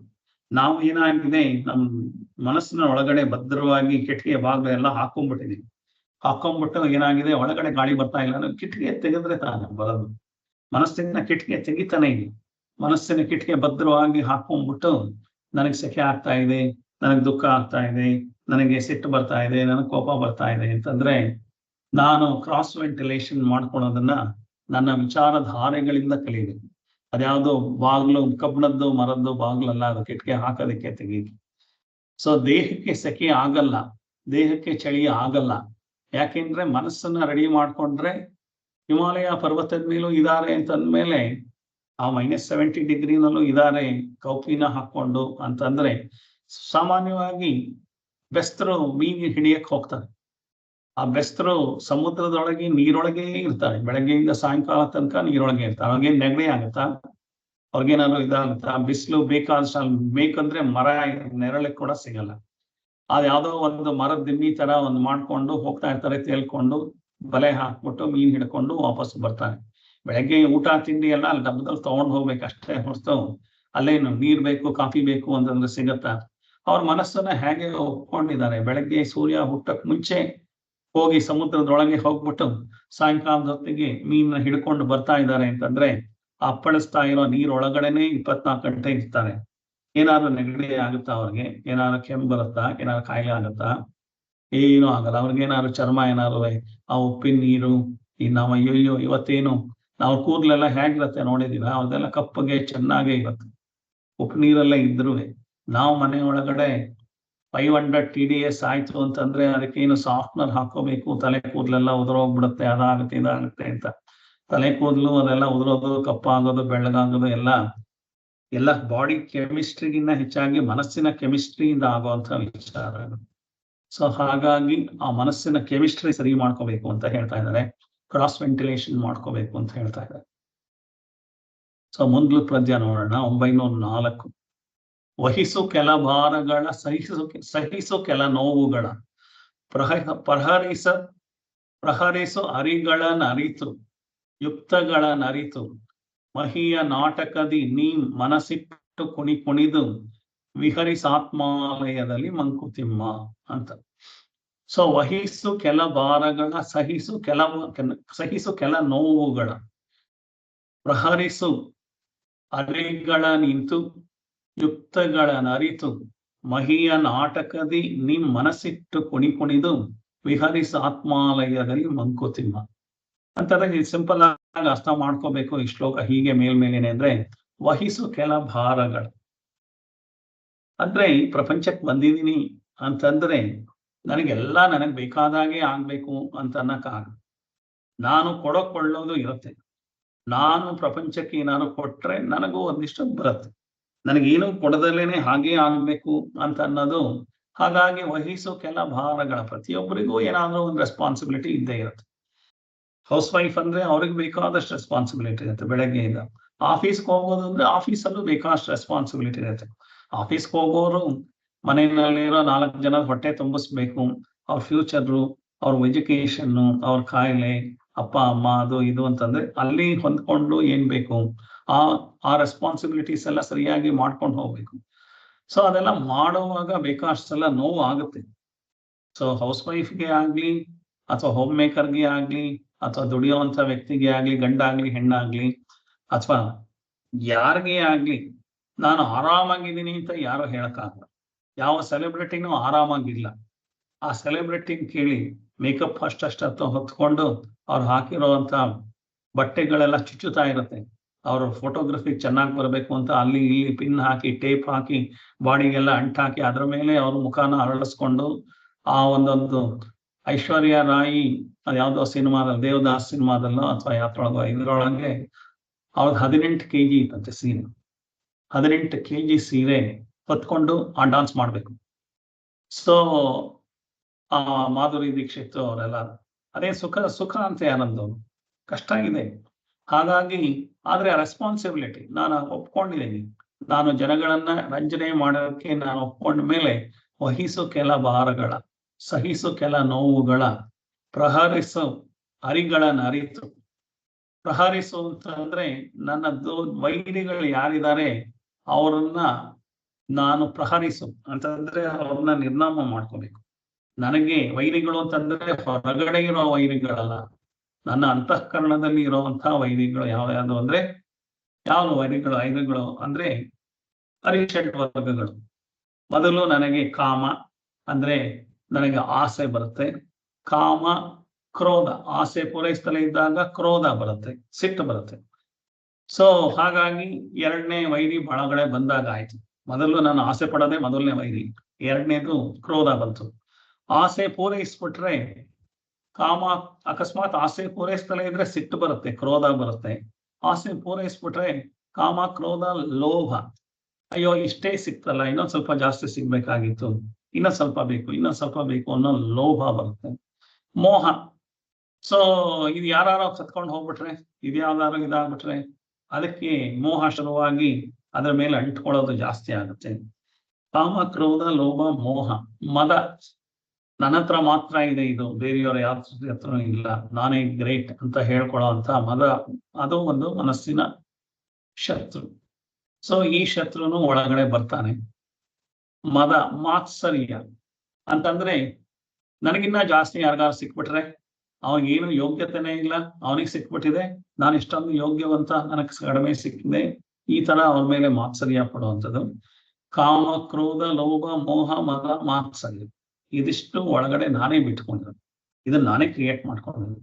ಈ ಅರಿಗಳನ್ನ ಯುಕ್ತದಲ್ಲಿ ಅರಿವರ್ತು ಅಂದ್ರೆ ನನ್ನ ಮನಸ್ಸಿನ ಈ ಅರಿಷಡ್ ವರ್ಗದ ಶತ್ರುಗಳನ್ನ ನಾನು ಪ್ರಹರಿಸು ಅಂದ್ರೆ ಅದನ್ನ ನಿರ್ನಾಮ ಮಾಡ್ಬೇಕು, ಆತರ ಸಾಧನೆ ಮಾಡ್ಬೇಕು. ಸೊ ಆತರ ಮಾಡಿ, ಹಾಗಾದ್ರೆ ಅದಕ್ಕೆ ಓಡೋಗ್ಬಿಡ್ಬೇಕಾ ಸನ್ಯಾಸದಿಂದ ಎಲ್ಲಾರು ಹಿಮಾಲಯ ಬೆಟ್ಟದ ಮೇಲೆ? ಇಲ್ಲ ಇಲ್ಲ. ಮಹಿಯ ನಾಟಕದಲ್ಲಿ ನೀನ್ ಮನಸ್ಸಿಟ್ಟು ಕುಣಿದು ಅಂತಂದ್ರೆ ಈ ಜಗತ್ತಿನ ನಾಟಕ ಏನಿದೆ, ಇದೇ ಜೀವನದಲ್ಲೇನೆ, ಇದೇ ಸಂಸಾರದಲ್ಲೇ ಇದ್ದು ಇದ್ರೊಳಗಡೆನೆ ನಾಟಕ ಮಾಡ್ತಾ ನೀವು ಸಂತೋಷವಾಗಿದ್ದು ನಿನ್ ಮನಸ್ಸು ಹಾಳಾಗ್ದಲೇ ಇರೋ ತರ ನೋಡು. ವಿಹರಿಸೋ ಆತ್ಮಾಲಯದಲ್ಲಿ ಮಂಕುತಿಮ್ಮ ಅಂದ್ರೆ ಎಲ್ಲಿ ನೀನು ಇದಾಗ್ಬೇಕು, ಹೊರಗಡೆ ಪ್ರಪಂಚದಲ್ಲಿ ವಿಹಾರ ಮಾಡಿದ್ರೆ ಸುಖ ದುಃಖ ಇದ್ದೇ ಇರುತ್ತೆ. ನಿನ್ನ ಮನಸ್ಸಿನ ಒಳಗಡೆ ಆತ್ಮಾಲಯ ಅಂತ ಏನಿದೆ, ಅಲ್ಲಿ ನೀನು ವಿಹಾರ ಮಾಡಬೇಕು. ಅಲ್ಲಿ ನೀನು ಹೊರಗಡೆಯಿಂದ ಬರೋ ಕೆಟ್ಟ ವಿಚಾರಗಳು, ಈ ಅರಿಷಡ್ ವರ್ಗಗಳು ಬರದಲ್ಲ ಈ ತರ ಮಾಡ್ಕೊಂಡ್ರೆ ಹೊರಗಡೆ ಪ್ರಪಂಚ ಹೇಗಿದ್ರು ನಿನಗೇನು ತೊಂದರೆ ಆಗಲ್ಲ. ಸೊ ಹಾಗಾಗಿ ವಿಹರಿಸೋ ಆತ್ಮಾಲಯದಲ್ಲಿ ಮಂಕುತಿಮ್ಮ. ಸೊ ಹಾಗಾಗಿ ನನಗೆ ರೆಸ್ಪಾನ್ಸಿಬಿಲಿಟಿನೇ ಬೇಡ, ನಾನು ಆರಾಮಾಗಿರ್ತೀನಿ, ಹೀಗಿರ್ತೀನಿ, ಹಾಗಿರ್ತೀನಿ ಅಂತಂದ್ರೆ ಯಾರಿಗೂ ಫ್ರೀ ಲಂಚ್ ಅನ್ನೋದು ಇಲ್ಲ. ಪ್ರಪಂಚದಲ್ಲಿ ಪ್ರತಿಯೊಬ್ರು ಏನಾದ್ರೂ ಒಂದು ಕಷ್ಟ ಪಡ್ಲೇಬೇಕು. ಹಾಗೆ ಕಷ್ಟ ಪಡಕ್ಸಲ್ಲೇನೆ ನಾನು ಸುಖವಾಗಿರ್ತೀನಿ ಅಂತ ಅನ್ನೋರು ಯಾರು ಇಲ್ಲ. ಯಾರ ದೊಡ್ಡ ದೊಡ್ಡ ಬಿಸ್ನೆಸ್ ಮನ್ಗಳಿದ್ದಾರೆ ಅಂತಂದ್ರೆ ಅವರಿಗೆ ಆರ್ಟಿಫಿಷಿಯಲ್ ಆಗಿ ಇರೋ ಕಷ್ಟ ಪಡೋ ತರ ಮಾಡ್ತಾನೆ ದೇವರು. ಸೊ ಹೇಗೆ ಅಂತಂದ್ರೆ, ನಾನು ಮನೆಯಿಂದ ಬಿಡ್ತಿದ್ದ ಹಾಗೆ ಮನೇನು ಏರ್ ಕಂಡೀಷನ್ಡು, ಮನೆಯಿಂದ ಬರ್ತಿದ್ದ ಹಾಗೆ ಕಾರು ಏರ್ ಕಂಡೀಷನ್ಡು, ನಾನು ಬಿಸಿಲಿಗೆ ಒಡ್ಕೊಳ್ಳೋದೇ ಇಲ್ಲ. ಕಾರ್ ಒಳಗಡೆ ಸೀದಾ ಹೋಗ್ಬಿಟ್ಟು ಆಫೀಸಿಗೆ ಹೋದ್ರೆ ಆಫೀಸು ಏರ್ ಕಂಡೀಷನ್, ಅದು ಬೇಸ್ಮೆಂಟ್ ತನಕನೂ ಹೋಗಿ ಅಲ್ಲಿಂದನೂ ಏರ್ ಕಂಡೀಷನ್ ಒಳಗಡೆ ಹೊಟ್ಟೋಗ್ಬಿಡ್ತೀನಿ. ಸೊ ಧೂಳು ಯಾವುದು ಇಲ್ದಲೇ ಇರೋ ತರ ಆಗುತ್ತೆ. ಸೊ ಮನೆಗೆ ಬಂದು ಏರ್ ಕಂಡೀಷನ್, ಎಲ್ಲ ಏರ್ ಕಂಡೀಷನ್ ಎಲ್ಲ ಇದ್ರೂ ಡಾಕ್ಟರ್ ಹೇಳ್ತಾರೆ ನೀವು ಬಿಸಿಲೇ ಬೀಳ್ತಾ ಇಲ್ಲ, ಏನಾಗಿದೆ, ವಿಟಮಿನ್ ಡಿ ಕಡಿಮೆ ಆಗಿದೆ, ಬೋನ್ ಮ್ಯಾರೋ ಎಲ್ಲ ಕಡಿಮೆ ಆಗ್ತಾ ಇದೆ, ನೀವು ಬಿಸಿಲಿಗೆ ಹೋಗ್ಲೇಬೇಕು, ಬೆವರು ಬರೆಸ್ಕೋಬೇಕು. ಸೊ ಇದಾದ್ರೆ ಅವ್ರೇನ್ ಮಾಡ್ತಾರೆ, ಶ್ರೀಮಂತಿಕೆ ಜಾಸ್ತಿ ಆಗಿ ಈ ತರ ಏರ್ ಕಂಡೀಷನ್ ಅಲ್ಲಿ ಇದ್ರೆ 24 ಗಂಟೆ ಏರ್ ಕಂಡೀಷನ್ 22 ಡಿಗ್ರಿನಲ್ಲಿ ಇದ್ರೆ ಅವಾಗ ಡಾಕ್ಟರ್ ಹೇಳ್ತಾರೆ ಇಲ್ಲ ನೀವು ಬಿಸಿ ಕೊಡ್ಬೇಕು ಬಾಡಿಗೆ. ಸೊ ಅವರು ಸ್ಟೀಮ್ ಬಾತ್ ಮಾಡ್ಕೊಳ್ಳೋದು, ಸೌನಾಗ್ ಹೋಗಿ 1 ಗಂಟೆ ಕೂತ್ಕೊಳ್ಳೋದು, ಆಮೇಲೆ ಜಿಮ್ಮಿಗೆ ಹೋಗಿ ಕಷ್ಟಪಟ್ಟು ಬೆವರೆಲ್ಲ ಬರ್ಸೋ ತರ ಬಾಡಿನಲ್ಲಿ ಬಿಸಿ ಮಾಡ್ಕೊಳ್ಳೋದು. ಸೊ ಏನಾಯ್ತು, ಸೊ ಸುಖ ಎಲ್ಲಿ ಇದಿಲ್ಲ, ಅದು ಹಾಗೆ ಇರಕ್ ಸಾಧ್ಯ ಇಲ್ಲ. ನ್ಯಾಚುರಲ್ ಆಗಿರೋದನ್ನ ಕಲ್ತಾಗ ಮಾತ್ರ ಸುಖ ಹೊರತು, ನಾನು ಅನ್ಯಾಚುರಲ್ ಆಗಿರೋದನ್ನ ಏನ್ ಮಾಡ್ಕೊಂಡ್ರು ಕಷ್ಟಪಟ್ಟೆ ಪಡಬೇಕಾಗುತ್ತೆ. ನನಗೆ ಊಟ ಚೆನ್ನಾಗಿದೆ ಅಂತ ಹೊಟ್ಟೆ ತುಂಬಾ ಬಿರಿಯ ಮಾಡ್ಬಿಟ್ರೆ ಊಟ 3 ದಿವಸ ಅಜೀರ್ಣ ಆಗುತ್ತೆ. ಸೊ ಹಳಸ್ಲು ತೇಗ್ ಬರುತ್ತೆ, ಸೊ ಹೊಟ್ಟೆನಲ್ಲಿ ಲೂಸ್ ಮೋಷನ್ ಆಗುತ್ತೆ, ಗುಡುಗುಡು ಆಗುತ್ತೆ, ಎಲ್ಲ ಆಗುತ್ತೆ. ಸೊ ಒಂದು ಮದುವೆ ಮನೆಯಲ್ಲಿ ಬಫೆ ಇದೆ ಅಂತಂದ್ರೆ ಬಫೆ ಮಾಡಿರೋದು ಯಾತಕ್ಕೆ ಅಂದ್ರೆ ಅವರು ಕರೆದಿರೋ ಅಂತ ಜನಗಳು ಬೇರೆ ಬೇರೆ ರಾಜ್ಯಗಳಿಂದ ಇರೋರು ಇರ್ಬೋದು, ಬೇರೆ ಬೇರೆ ವಿಚಾರಗಳಿಂದ ಇರೋರು ಇರ್ಬೋದು, ಅಂಥವ್ರಿಗೆ ಅವರವ್ರ ಊಟಗಳು ಸಿಗಲಿ ಅಂತ ಅಂದ್ಬಿಟ್ಟು ಬಫೆನಲ್ಲಿ ಎಲ್ಲಾ ತರದ್ದು Rajasthani, north Indian, south Indian ಎಲ್ಲ ಮಾಡ್ತಾರೆ. ಬರೀ ನಾನು ಸೌತ್ ಇಂಡಿಯನ್ನೇ ಕರೆದ್ರೆ ಸೌತ್ ಇಂಡಿಯನ್ ಊಟ ಹಾಕೋದ್ರೊಳಗೆ ಏನ್ ತಪ್ಪಿಲ್ಲ. ಎಲ್ಲಾರನ್ನೂ ನಾನು ಸೌತ್ ಇಂಡಿಯನ್ನೇ ಕರ್ದೀನಿ, ಅವ್ರಿಗೆಲ್ಲ ಕರೆದು ನಾನು ರೋಟಿ ಕೊಡೋದು, ಅದ್ ಮಾಡೋದು, ಇದ್ ಮಾಡೋದು ಅಂತಂದ್ರೆ ನಾನು ಪಂಚೇಂದ್ರಿಯಗಳಿಗೆ ನಾನು ಸ್ವಲ್ಪ ಸೊಪ್ಪು ಹಾಕ್ತಾ ಇದ್ದೀನಿ. ಸೊ ಹಾಗಾಗಿ ಏನಾಯ್ತು, ಆ ತರ ನಾನು ಬಫೆ ಇದೆ ಅಂತ ಅಂದ್ಬಿಟ್ಟು ಪ್ಲೇಟ್ ತುಂಬಾ ರಾಜಸ್ಥಾನಿನೂ ಹಾಕೊಂಡು ಇದನ್ನು ಹಾಕೊಂಡು ಅದನ್ನು ಹಾಕೊಂಡ್ರೆ ಕಷ್ಟ ಪಡ್ಲೇಬೇಕು, ಆರೋಗ್ಯ ಹಾಳಾಗುತ್ತೆ, ಇಂಡೈಜೆಷನ್ ಆಗುತ್ತೆ, ಅಸಿಡಿಟಿ ಆಗುತ್ತೆ. ಅದೇ ಅಯ್ಯೋ ಅಸಿಡಿಟಿ ಆಗಿದೆ ಮಾತ್ರೆ ತುಂಬಿಟ್ರೆ ಆಗುತ್ತೆ, ಸೊ ಯಾವ್ದೋ ಸೋಡಾ ಕುಡಿದು ಬಿಟ್ರೆ ಆಗುತ್ತೆ, ಇನ್ನೇನೋ ಮಾಡ್ಬಿಟ್ರೆ ಆಗುತ್ತೆ, ಮಜ್ಜಿಗೆ ಕುಡಿದು ಬಿಟ್ರೆ ಆಗುತ್ತೆ, ಜೀರಿಗೆ ನೀರು ಕುಡಿದು ಬಿಟ್ರೆ ಆಗುತ್ತೆ, ಅಥವಾ ಅಂಟಾಸಿಡ್ ಕುಡಿದು ಬಿಟ್ರೆ. ಈ ತರ ನಾವು ಉಪಶಮನ ಮಾಡ್ಕೊಂಡ್ರೆ ಅದಕ್ಕೆ ಮೂಲ ಕಾರಣ ನನ್ನ ಮನಸ್ಸು ನಾನು ಹೇಳಿದ ಕೇಳದಲ್ಲೇ ತಟ್ಟೆ ತುಂಬಾ ಬಫೆನಲ್ಲಿ ಸಿಗೋ ಎಲ್ಲಾ ಐಟಮ್ನ ಹಾಕೊಂಡು ತಿಂದಿದ್ರಿಂದ ಆಯ್ತು ಅಂತ ನಾನು ಅಂದ್ಕೊಳಕ್ಕೆ ಹೋಗಲ್ಲ. ಹಾಗ ಅಂದ್ಕೊಳ್ಳೋದಲ್ಲೇ ಇರೋ ತನಕ ನನಗೆ ಬುದ್ಧಿ ಬರಕ್ ಸಾಧ್ಯ ಇಲ್ಲ. ಹಾಗ ಅಂದ್ಕೊಂಡ್ಮೇಲೆ ನಾನು ಸೀದಾ ಮೊಸರನ್ನಕ್ಕೆ ಹೋಗಿ ಬಫೆನಲ್ಲಿ 40 100 ಐಟಮ್ ಇದ್ರು ಆ ಕಡೆ ನೋಡ್ದಲೇನೆ ಸೀದಾ ಮೊಸರನ್ನ ಹಾಕೊಂಡು ಸೀದಾ ತಿನ್ಕೊಂಡು ಬಂದು ಖುಷಿಯಾಗಿರ್ಬೋದು. ಮನಸ್ಸು ಖುಷಿಯಾಗಿರುತ್ತೆ, ಆರೋಗ್ಯನೂ ಖುಷಿಯಾಗಿರುತ್ತೆ. 3 ದಿವಸ ನಾನು ಅದೆಲ್ಲ ತಿಂದು ಸಂಕಟ ಪಡುವಾಗ 3 ದಿವಸ ನನ್ನ ಜೀವನದಲ್ಲಿ ಹಾಳಾಯ್ತು, ವೇಸ್ಟ್ ಆಯ್ತು ಅನ್ನೋದು ಗೊತ್ತೇ ಇಲ್ಲ. ಆದ್ರೆ ಅಹಂಕಾರ ಹೇಳುತ್ತೆ ಪರವಾಗಿಲ್ಲ, ಎಷ್ಟು ಫ್ರೀ ಆಗಿ ಹೋಗಿ ಎಲ್ಲ ಊಟ ಮಾಡ್ಕೊಂಡ್ ಬಂದೆ ಅಲ್ವಾ, ಬೇಷ್ ಅಂತ ಹೇಳ್ತಾ ಇರುತ್ತೆ ಸಂಕಟ ಮಾಡೋದನ್ನ. ಸೊ ಹಾಗಾಗಿ ಈ ನನ್ನ ಮನಸ್ಸಿನ ನಿಗ್ರಹ ಮಾಡ್ದಲೇನೆ ಆಗಕ್ ಸಾಧ್ಯನೇ ಇಲ್ಲ. ಅದನ್ನ ಪ್ರಹಾರ ಮಾಡು ಅಂತ ಹೇಳಿದ್ದಾರೆ. ಸೊ ಮನಸ್ಸಿಟ್ಟು ಕುಣಿದು ಅಂತಂದ್ರೆ ಇಷ್ಟೆಲ್ಲ ಮಾಡ್ತಾ ಇದ್ರು ನೀವು ಮದ್ವೆ ಮನೆಗೆ ಹೋಗಿ ಬರೀ ಮೊಸರನ್ನ ತಿನ್ಕೊಂಬಂದ್ರೆ ಯಾರಿಗೇನೋ ಇದಾಗಲ್ಲ.